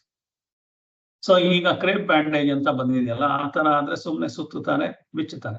ಈ ತರದ್ದೆಲ್ಲ ಬಂದಿದೆ. ಸೊ ಈ ತರ ಎಲ್ಲ ರಿಮೂವಬಲ್ ಕಾಸ್ಟರ್ಸ್ ಅಂತಾನು ಬಂದಿದೆ. ಆ ತರ ಅಂಟ್ಕೊಂಡಿರ್ಬೇಕು, ಅಂಟ್ಕೊಂಡಿಲ್ದಲೇ ಇರ್ಬೇಕು. ಯಾವುದೇ ಕಂಪ್ನಿಗೆ ಆಗ್ಲಿ, ಯಾವುದೇ ಕೆಲಸಕ್ಕೆ ಆಗ್ಲಿ, ನಾನ್ ಜೀವನ ಮಾಡೋದಕ್ಕೆ ಸ್ವಲ್ಪ ಸಂಬಳ ಬೇಕು ಅಷ್ಟೇ ಹೊರತು ಅದೆಲ್ಲೋ ನನ್ನ ಹಾಗೆ ನಾನೇ ಬುದ್ಧಿವಂತ ಅಂತ ಇದ್ರು, ನನ್ಗೇನೋ ಇವ್ರು ಬಿಟ್ರೆ ಕಂಪ್ನಿನೇ ನಡೆಯಲ್ಲ ಅಂತ ಹೇಳ್ತಿದ್ದೆಲ್ಲ ನನ್ನ ಮನಸ್ಸಿನ ಇದು. ನನ್ನಂತವ್ರು ಎಷ್ಟೋ ಜನ ಬಂದಿದ್ದಾರೆ. ಆ ಜನರಲ್ ಮ್ಯಾನೇಜರ್ ಪೊಸಿಷನ್ಗೆ ನಂತರದವ್ರು ಎಷ್ಟೋ ಜನ ಬಂದು ಹೋಗಿದ್ದಾರೆ. ನಾನ್ ಬರಕ್ ಮುಂಚೆನೂ ಬೇಕಾಷ್ಟು ಜನ ಜನರಲ್ ಮ್ಯಾನೇಜರ್ ಇದ್ರು, ನಾನ್ ಹೋದ್ಮೇಲೂ ಬೇಕಾಷ್ಟು ಜನ ಜನರಲ್ ಮ್ಯಾನೇಜರ್ಗಳು ಬರ್ತಾರೆ. ನಾನು ಆ ಜನರಲ್ ಮ್ಯಾನೇಜರ್ ಸೀಟಲ್ಲಿ ಕೂತ್ಕೊಂಡು ಕೆಲಸ ಮಾಡ್ಬಿಟ್ಟು ಬಂದೆ. ಸೊ ಅದಕ್ಕೆ ನನಗೆ ಸಂಬಳ ಬಂತು, ನನ್ನ ಜೀವನ ಮಾಡ್ಕೊಂಡೆ ಅಷ್ಟೇ ಹೊರತು ಬೇರೆ ನೀನು ಕಿರೀಟ ಕೊಬ್ಬು ಅಂತ ವಿಚಾರಗಳು ಯಾವುದು ಇಲ್ಲ. ನಾನು ನನ್ನ ಜೀವನ ಮಾಡ್ಕೊಳ್ಳೋದಕ್ಕೋಸ್ಕರ ಅಲ್ಲಿ ಹೋಗ್ತಾ ಇದ್ದೀನಿ. ಅಲ್ಲಿ ಏನೇನು ಬರುತ್ತೆ ಕಷ್ಟ ಸಂಕೋಲೆಗಳನ್ನೆಲ್ಲ ಅನುಭವಿಸೋದಕ್ಕೆ ಮನಸ್ಸಿಗೆ ನಾನು ತಯಾರಾಗಿ ಹೋಗ್ಬೇಕೇ ಹೊರತು ಅವ್ರು ಹಾಗನ್ಬಾರ್ದು ಇವ್ರು ಹೀಗನ್ಬಾರ್ದು ಅಂತಂದ್ರೆ ಆಗಕ್ ಸಾಧ್ಯ ಇಲ್ಲ. ಹಾಗಾಗಿ ನಾನು ಸತ್ವ ರಜಸ್ಸು ತಮೋ ಗುಣ ಈ ತ್ರಿಗುಣಗಳನ್ನ ನಾನು ಸರಿ ಮಾಡಿಕೊಂಡ್ರೆ ನನಗೆ ಇದಾಗುತ್ತೆ ಅಂತ ಹೇಳ್ತಾ ಇರೋದು. ಹಾಗಾಗಿ ನನಗೆ ಏನು ಬೇಕೋ ಅದನ್ನ ನಾನು ಪಡ್ಕೊಳ್ಳೋದಕ್ಕೆ ಮಾನಸಿಕವಾಗಿ ನನ್ನ ಮನಸ್ಸನ್ನ ನಾನ್ ತಾನೇ ತಯಾರಿ ಮಾಡ್ಕೊಳ್ಳೋದು. ಆ ತಯಾರಿ ಮಾಡ್ಕೊಳ್ಳೋದನ್ನ ನಾವು ಕಲ್ತ್ಕೋಬೇಕು ಅಂತ ಹೇಳೋದು. ತರಿದು ಬಿಡು, ತೊರೆದು ಬಿಡು, ತೊಡೆದು ಬಿಡು ನೆನಹಿಂದ ಕರಕರೆಯ ಬೀರುಗಳ ಮನದ ಗಂಟುಗಳ ಉರಕ್ಕೆ ಸೊಗಸೆನಿಸಿದ ಪ್ರೀತಿ ಹಾರವು ಒಮ್ಮೊಮ್ಮೆ ಉರುಳಪ್ಪುದ ಆತ್ಮಕ್ಕೆ ಮಂಕುತಿಮ್ಮ ಅಂತ. ಒಂದೊಂದ್ಸಲ ಪ್ರೀತಿಯಿಂದ ಹಾಕಿದ ಹಾರನೇನೆ ನೀನು ಆಗೋಕ್ಕೆ ಸಾಧ್ಯತೆ ಇರುತ್ತೆ. ನಾನು ಎಷ್ಟು ಜಾಸ್ತಿ ಪ್ರೀತಿ ಮಾಡ್ತೀನೋ ಅಷ್ಟು ನನಗೆ ಅದನ್ನ ನೋವು ಕೊಡೋದಕ್ಕೆ, ಅಷ್ಟು ನೇಣಗಂಬಕ್ಕೆ ಹಾಕಿದಾಗೆ ಅಷ್ಟು ನೋವು ಸಂಕಟ ಪಡೋ ತರ ಆಗತ್ತೆ ಅಂತ. ಸೊ ಮೊದಲು ಪದ್ಯಕ್ಕೆ ಹೋಗೋಣ. 258ನೇ ಪದ್ಯ. ಸೊ ಹಾಗಂತಂದ್ರೆ ಓಡೋಗ್ಬಿಡ್ಲಾ ನಾನು ಅಂತಂದ್ರೆ ನೋಡಿ, ಇದು ಯಾವ್ದೋ ಪದ್ಯ, ಅದ್ಯಾವ್ದೋ ಪದ್ಯ. ಆ ಪದ್ಯದ ನಂಬರೇ ಬೇರೆ, ಈ ಪದ್ಯದ ನಂಬರೇ ಬೇರೆ. ಸೊ ಬಟ್ ಇದಕ್ಕೆ ಕನೆಕ್ಷನ್ ಇಲ್ಲ. ಅದಕ್ಕೋಸ್ಕರ ನಾವು ಇದು 648ನೇ ಪದ್ಯ ನೋಡಿದ್ದು. ಇದು ಈಗ ನೋಡ್ತಾ ಇರೋದು 258ನೇ ಪದ್ಯ. ಅದಕ್ಕೆ ಏನಂತಂದ್ರೆ, ಹಾಗಾದ್ರೆ ನಾನೇನ್ ಪ್ರಪಂಚ ಬಿಟ್ಟು ಓಡೋಗ್ಬಿಡ್ಲಾ, ಅದ್ ಮಾಡ್ಬಿಡ್ಲಾ, ಇದ್ ಮಾಡ್ಲಾ ಅಂತಂದ್ರೆ ಹಾಗಲ್ಲಪ್ಪ. ಈ ಪ್ರಪಂಚಕ್ಕೆ ಬಂದಿದ್ಯಾ ಅಂದ್ಮೇಲೆ ಪ್ರಪಂಚದ ಜೊತೆ ನಿನ್ ಜೀವನ ಮಾಡ್ಲೇಬೇಕು. ಸೊ ಅದಕ್ಕೆ ಏನ್ ಬರ್ದಿದ್ದಾರೆ ಅಂದ್ರೆ, ಒಲ್ಲೆ ನೆನದಿರೋ ಬಾಳ್ ಒಲವದೇನೆನ್ನದಿರೋ ಉಲ್ಲಾಸ ಕೆಡೆ ಮಾಡು ನಿನ್ನಿನಾದನಿತು ನಿಲ್ಲು ಕೆಚ್ಚೆದೆಯಿಂದ ಅನ್ಯಾಯಗಳ ನಳಿಸೆ ಎಲ್ಲಕ್ಕೂ ಸಿದ್ಧ ನೀರು ಮಂಕುತಿಮ್ಮ ಅಂತ. ಒಲ್ಲೆ ನೆನದಿರು ಬಾಳ ಒಲವದೇನೆನ್ನದಿರು ಅಂತಂದ್ರೆ ಒಲ್ಲೆ ನೆನದಿರೋ ಬಾಳ. ಎಲ್ಲಿಗೆ ಓಡೋಗಕ್ಕಾಗತ್ತೆ? ನಾನು ಬಿಟ್ಟು ಅಯ್ಯೋ ಆಗ್ತಾ ಇಲ್ಲ ನನ್ಗೆ, ಈ ಆಫೀಸ್ ಬಿಟ್ಟು ನನ್ನ ಕೈಲಿ ಆಗ್ತಾ ಇಲ್ಲ ಅಂತ ರಿಸೈನ್ ಮಾಡಿದ್ರೆ ಇನ್ನೊಂದು ಆಫೀಸಿಗೆ ಹೋಗ್ಲೇಬೇಕು. ಇನ್ನೊಂದು ಬಾಸ್ ಇದ್ದೇ ಇರ್ತಾನೆ, ಇನ್ನೊಬ್ಬ ಸಬಾರ್ಡಿನೇಟ್ ಇದ್ದೇ ಇರ್ತಾನೆ. ಎಲ್ಲಿ ಹೋದ್ರು ನಮ್ಗೊಬ್ಬ ಬಾಸು, ಎಲ್ಲಿ ಹೋದ್ರು ಒಬ್ಬ ಸಬಾರ್ಡಿನೇಟ್. ಸರ್ CEO ಆಗ್ಬಿಟ್ರೆ ಇಲ್ಲ, ಯಾರು ಹೇಳಿದ್ದು? CEO ಆದ್ರೆ ಅಲ್ಲಿ ಚೇರ್ಮನ್ ಪ್ರಶ್ನೆ ಮಾಡ್ತಾ ಇರ್ತಾರೆ. ಚೇರ್ಮನ್ ಆಗ್ಬಿಟ್ರೆ ಯಾರು ಕೇಳಲ್ವಲ್ಲ ಸರ್, ಯಾರು ಹೇಳಿದ್ದು? ಶೇರ್ ಹೋಲ್ಡರ್ಸ್ ಎಲ್ಲ ಕೇಳ್ತಾ ಇರ್ತಾರೆ, ಮಾರ್ಕೆಟಿಂಗ್ ನಲ್ಲಿರೋರೆಲ್ಲರೂ ಕೇಳ್ತಾರೆ, ಪ್ರಾಡಕ್ಟ್ ಕಾಂಪಿಟೀಟರ್ಸ್ ಎಲ್ಲ ಕೇಳ್ತಾರೆ, ಎಲ್ಲಾನು ಕೇಳೋರೊಬ್ಬ ಇದ್ದೇ ಇರ್ತಾನೆ. ಸೊ ಅವರು ಅದನ್ನ ಮ್ಯಾನೇಜ್ ಮಾಡೋದಕ್ಕೋಸ್ಕರ ಕೆಳಗಡೆ ಒಂದು ಗ್ರೂಪ್ ಇರುತ್ತೆ, ಅವ್ರನ್ನು ಎಲ್ಲ ಅನುಸರಿಸ್ಕೊಂಡು ಕೆಲಸ ಮಾಡ್ಬೇಕು. ಹಾಗಾಗಿ ಒಳ್ಳೆ ನೆನೆದಿರೋ ಬಾಳ. ಹಾಗಾಗಿ ನನ್ನ ಅನುಕೂಲಕ್ಕೋಸ್ಕರ ನಾನು ಸಂಸಾರ ಮಾಡ್ಕೊಂಡಿದ್ದೀನಿ. ನಾನು ಒಬ್ಬನೇ ಆಫೀಸ್ಗೆ ಹೋಗ್ತಾ ಇದ್ರೆ ನನಗೆ ಆಫೀಸ್ ಕೆಲಸ ಮನೆ ಕೆಲಸ ಎರಡೂ ಮಾಡಕ್ ಆಗ್ದಲೇ ಇದ್ದು ಅದಲ್ಲದೆ ಬೋರ್ ಆಗುತ್ತೆ. ಹಾಗಾಗಿ ನಾನು ಹೆಂಡತಿ ಮಕ್ಕಳ ಜೊತೆ ಸಂತೋಷವಾಗಿರ್ಬೋದು ಅನ್ನೋದಕ್ಕೆಲ್ಲ ಮಾಡ್ಕೊಂಡಿದೀನಿ ಅಂತ ಅಂದ್ಮೇಲೆ ಆಫೀಸ್ಗೆ ಹೋಗೋದನ್ನ ತಪ್ಸಕ್ಕಾಗಲ್ಲ, ಅಥವಾ ದುಡಿಯಕ್ ಹೋಗೋದನ್ನ ತಪ್ಸಕ್ಕಾಗಲ್ಲ. ಒಲ್ಲೆ ನೆನೆದಿರೋ ಬಾಳ ಒಲವದೇನೆನ್ನದೆ, ಅಯ್ಯೋ ಹಾಗಾದ್ರೆ ಏನು ಪ್ರೀತಿ ವಿಶ್ವಾಸದಲ್ಲಿ ಏನಿದೆ ಅದೆಲ್ಲ ಬಿಟ್ಬಿಡೋಣ ಅಂತಂದ್ರೆ ಅದು ಅಲ್ಲ. ಆ ಒಲವು ಬೇಕು, ಕೆಲಸನೂ ಬೇಕು. ಒಳ್ಳೆ ಇದನ್ನ ಬಿಟ್ಬಿಡ್ತೀನಿ, ಜೀವ ಬಿಟ್ಟು ಅಯ್ಯೋ ನಾನು ಕೆಲಸ ಬಿಟ್ಟು ಎಲ್ಲಿಗೆ ಓಡೋಗಕ್ಕಾಗತ್ತೆ, ಈ ಪ್ರಪಂಚ ಬಿಟ್ಟು ಎಲ್ಲಿಗೆ ಓಡೋಗಕ್ಕಾಗತ್ತೆ. ಬೆಂಗಳೂರು ಬಿಟ್ಟು ನೀವು ಅಮೆರಿಕಕ್ಕೆ ಹೋಗ್ಬೋದು ಅಷ್ಟೇ ಹೊರತು ಎಲ್ಲೋದ್ರೂ ಪ್ರಪಂಚ ಇದ್ದೇ ಇದೆ. ಆ ಪ್ರಪಂಚಕ್ಕೆ ನೀವು ಹೊಂದ್ಕೊಳ್ಳೇಬೇಕು. ನೀವು ಹೊಂದ್ಕೊಳ್ದಲೇ ಇದ್ರು ಅದು ಹೊಂದ್ಕೊಳ್ಳೋ ತರ ಮಾಡತ್ ಕೊನೆಗೆ. ಸೊ ಹಾಗಾಗಿ ಉಲ್ಲಾಸ ಕೆಡೆಮಾಡು ನಿನ್ನಿನಾದನಿತು. ಸೊ ನನ್ನ ಒಳಗಡೆ ಮನಸ್ಸನ್ನು ಏನಿದೆ ಅದರಿಂದ ನಾನು ನನ್ನ ಮನಸ್ಸಿನ ಉಲ್ಲಾಸನ ಪಡ್ಕೋಬೇಕು. ನಿಲ್ಲು ಕೆಚ್ಚದೆಯಿಂದ ಅನ್ಯಾಯಗಳ ನಳಿಸೆ, ನೀನು ನ್ಯಾಯವಾಗಿ ನಡೀತಾ ಇರು, ಆದಷ್ಟು ನ್ಯಾಯನ ಉಳಿಸೋದಿಕ್ಕೆ ಪ್ರಯತ್ನ ಮಾಡು, ಎಲ್ಲಕ್ಕೂ ಸಿದ್ಧ ನೀರು ಮಂಕುತಿಮ್ಮ. ಅಂದ್ರೆ ಸಾಕಪ್ಪ ಅಂತ ನೀನು ಓಡ ಹೋಗಕ್ಕಾಗಲ್ಲ. ಸಾಕಪ್ಪ ಈ ಬಾಳು ಅಂತ ಎಷ್ಟೋ ಕಷ್ಟ ಆಗ್ಬಿಟ್ಟಿದೆ, ನೊಂದೋಗ್ಬಿಟ್ಟಿದೀನಿ ಹಾಗಂತ ಸಾಯಕ್ಕಾಗತ್ತಾ? ಸಾಯಕ್ಕಾಗಲ್ಲ. ನನ್ ಕಾಯಿಲೆ ಬಂದ್ಬಿಡ್ತು, ಅಯ್ಯೋ ಸತ್ತೋಗ್ಬಿಡ್ತೀನಿ, ಯಾರು ಇಲ್ವಲ್ಲ ಕೊಡಕ್ಕೆ, ಸಾಯೋದಕ್ಕೆ ಹೋಗ್ತಿ. ಡಾಕ್ಟ್ರು ರೂಲ್ಸೇ ಬಿಡ್ತಾ ಇಲ್ಲ. ಸೊ ಎಲ್ಲಾದ್ರೂ ಫೇಲ್ಯೂರ್ ಆಗಿದೆ, ಕಿಡ್ನಿ ಫೇಲ್ಯೂರ್ ಆಗಿದೆ, ಅದಾಗಿದೆ, ಆದ್ರೂ ನಾನು ಸಾಯಕ್ಕೆ ಅವಕಾಶ ಕೊಡಿ ಅಂತ ನಾನೇ ಕೇಳಲ್ಲ. ಅಕಸ್ಮಾತ್ ನಾನು ಕೇಳಿದ್ರು ಮಾಡೋದಕ್ಕೆ ಸರ್ಕಾರ ಒಪ್ಪಲ್ಲ, ಆಸ್ಪತ್ರೆಗಳು ಒಪ್ಪಲ್ಲ. ಸೊ ಹಾಗಾಗಿ ಓಡೋಗೋದು ಎಲ್ಲಿಗೆ ಓಡೋಗಕ್ಕಾಗತ್ತೆ? ಎಲ್ಲೂ ಓಡೋಗಕ್ಕಾಗಲ್ಲ. ಹಾಗಾಗಿ ಕೊನೆಗಳಿಗೆ ತನಕ ನಾನು ಜೀವನನ ಮಾಡ್ಲೇಬೇಕು. ಮಾಡ್ಬೇಕಾಗಿರೋದ್ರಿಂದ ಹತ್ಕೊಂಡು ಯಾಕೆ ಮಾಡ್ಬೇಕು? ಬಾಳಲೇ ಬೇಕಲ್ವೇ? ಹಾಗಿರುವಾಗ ಈ ಬಾಳು ಬಿಡದಲೆ ಅನ್ಯ ಮಾರ್ಗ ಇಲ್ದಲೆ ಇರೋದ್ರಿಂದ ನಾನು ಸಂತೋಷವಾಗಿರ್ತೀನಿ ಅಂತ ನನ್ನ ಮನಸ್ಸನ್ನ ರೆಡಿ ಮಾಡ್ಕೋಬೇಕು. ಸಂತೋಷ ನಾನೇ ಮಾಡ್ಕೋಬೇಕಾಗಿಲ್ಲ. ಸೊ ಅದ್ಬಿಟ್ಟು ನಾನು ಜಾಸ್ತಿ ಅಂಟ್ಕೊಂಡಷ್ಟು ನನಗೆ ತೊಂದರೆ ಆಗುತ್ತೆ. ಸೊ ನಾನು ಇದನ್ನು ಮಾಡಬೇಕು ಅಂತ ಹೇಳ್ತಾ ಇರೋವಂಥ ವಿಚಾರ ಈ ಒಂದು ಪದ್ಯದಲ್ಲಿ. ಸೊ ಆ ಸಾರ್ಥಕವಾದ ಬದುಕಿಗೆ ಮಾರ್ಗ ಇದನ್ನ ನಾನು ಹುಡುಕ್ಬೇಕು, ಮಾಡ್ಬೇಕು ಅಂತ ಹೇಳ್ತಾ ಇದ್ದಾನೆ. ಸೊ ಮುಂದ್ಲ ಪದ್ಯ 720ನೇ ಪದ್ಯ. ಹಾಗಾದ್ರೆ ನನಗೆ ಸಂತೋಷ ಬರಬೇಕಾದ್ರೆ ಏನ್ ಮಾಡ್ಬೇಕು ಅಂತಂದ್ರೆ, ಹೊಸತನವೇ ಬಾಳು, ಹಳಸಿಕೆ ಎಲ್ಲ ಸಾವು ಬಿಡು, ರಸವು ನವತೆಯಿಂದಿನ ಅನುದಿನವೂ ಹೊಮ್ಮಿ, ಹಸನೊಂದು ನುಡಿಯಲ್ಲಿ ನಡೆಯಲ್ಲಿ ನೋಟದಲ್ಲಿ, ಪಸರುತ್ತಿರೆ ಬಾಳ್ ಚೆಲುವು ಮಂಕುತಿಮ್ಮ ಅಂತ. ಸೊ ಅಲ್ಲಿ ಅಯ್ಯೋ ಸಾಕಪ್ಪ ಸಂಸಾರ ಗೋಳು ಅಂತ ಹಿಂದ್ಲ ಪದ್ಯದಲ್ಲಿ ಹೇಳಿದ್ರೆ, ಆ ಅಯ್ಯೋ ಸಾಕಪ್ಪ ಅನ್ನೋದ್ರಿಂದ ಹೊರಗೆ ಬರೋದು ಹೇಗೆ ಅಂತ ಹೇಳ್ತಾ ಇದ್ದಾರೆ ಅಂದ್ರೆ, ಹೊಸತನವೇ ಬಾಳು, ಹಳಸಿಕೆ ಎಲ್ಲ ಸಾವು. ಅದು 258ನೇ ಪದ್ಯ ಆದ್ರೆ ಇದು 720ನೇ ಪದ್ಯ. ಹಳಸಿಕೆ ಎಲ್ಲ ಸಾವು, ರಸವು ನವತೆಯಿಂದ ಅನುದಿನವು ಹೊಮ್ಮಿ, ಹಸನೊಂದು ನುಡಿಯಲ್ಲಿ ನಡೆಯಲ್ಲಿ ನೋಟದಲ್ಲಿ, ಪಸರುತ್ತಿರೆ ಬಾಳ್ ಚೆಲುವು ಮಂಕುತಿಮ್ಮ ಅಂತ. ನಾವು ಯಾವುದೋ ಹಳೆಯದನ್ನೇ ಇನ್ನೂ ಇಟ್ಕೊಂಡು ಅದಕ್ಕೆ ಗಂಟು ಬಿದ್ದು ಮಾಡ್ಕೋತಾ ಇದೀವಿ. ಹಾಗಾಗಿ ಏನ್ ಹೇಳ್ತಾ ಇದ್ದಾರೆ ಅಂದ್ರೆ, ನೆನ್ನೆ ಮರೆತು ಬಿಡಪ್ಪ, ಯಾಕೆ ಕಟ್ಕೊಂಡು ಏನಾಗ್ಬೇಕಾಗಿದೆ? ಏನು ಆಗ್ಬೇಕಾಗಿಲ್ಲ. ಯಾಕೆ ಹಳೆ ನೆನಪಲ್ಲೇ ಬದುಕ್ತಾ ಇದೆಯಾ? ಸೊ ಹೊಸತನವೇ ಬಾಳು. ಸೊ ಈಗ ಆಗ್ತಾ ಇರೋದನ್ನ ನೀನು ಅನುಭವಿಸ್ಬೇಕೇ ಹೊರತು ಹಳೆಯದೆಲ್ಲ ಇಟ್ಕೊಂಡು ಏನು ಆಗ್ಬೇಕಾಗಿಲ್ಲ. ಹಳೆಯದ್ರಲ್ಲಿ ನೀನು ಬರೀ ಟೈಮ್ ಪಾಸ್ ಮಾಡ್ತಾ ಇದೆಯಾ ಹೊರತು ಈಗ ನೀನು ಈಗಿನ ಜೀವನ ಅನುಭವಿಸ್ಬೇಕಾದ್ರೆ ಹೊಸತನವೇ ಬಾಳು, ಹಳಸಿಕೆ ಎಲ್ಲ ಸಾವು ಬಿಡು ಅಂತ ಹೇಳಿದ್ದಾರೆ.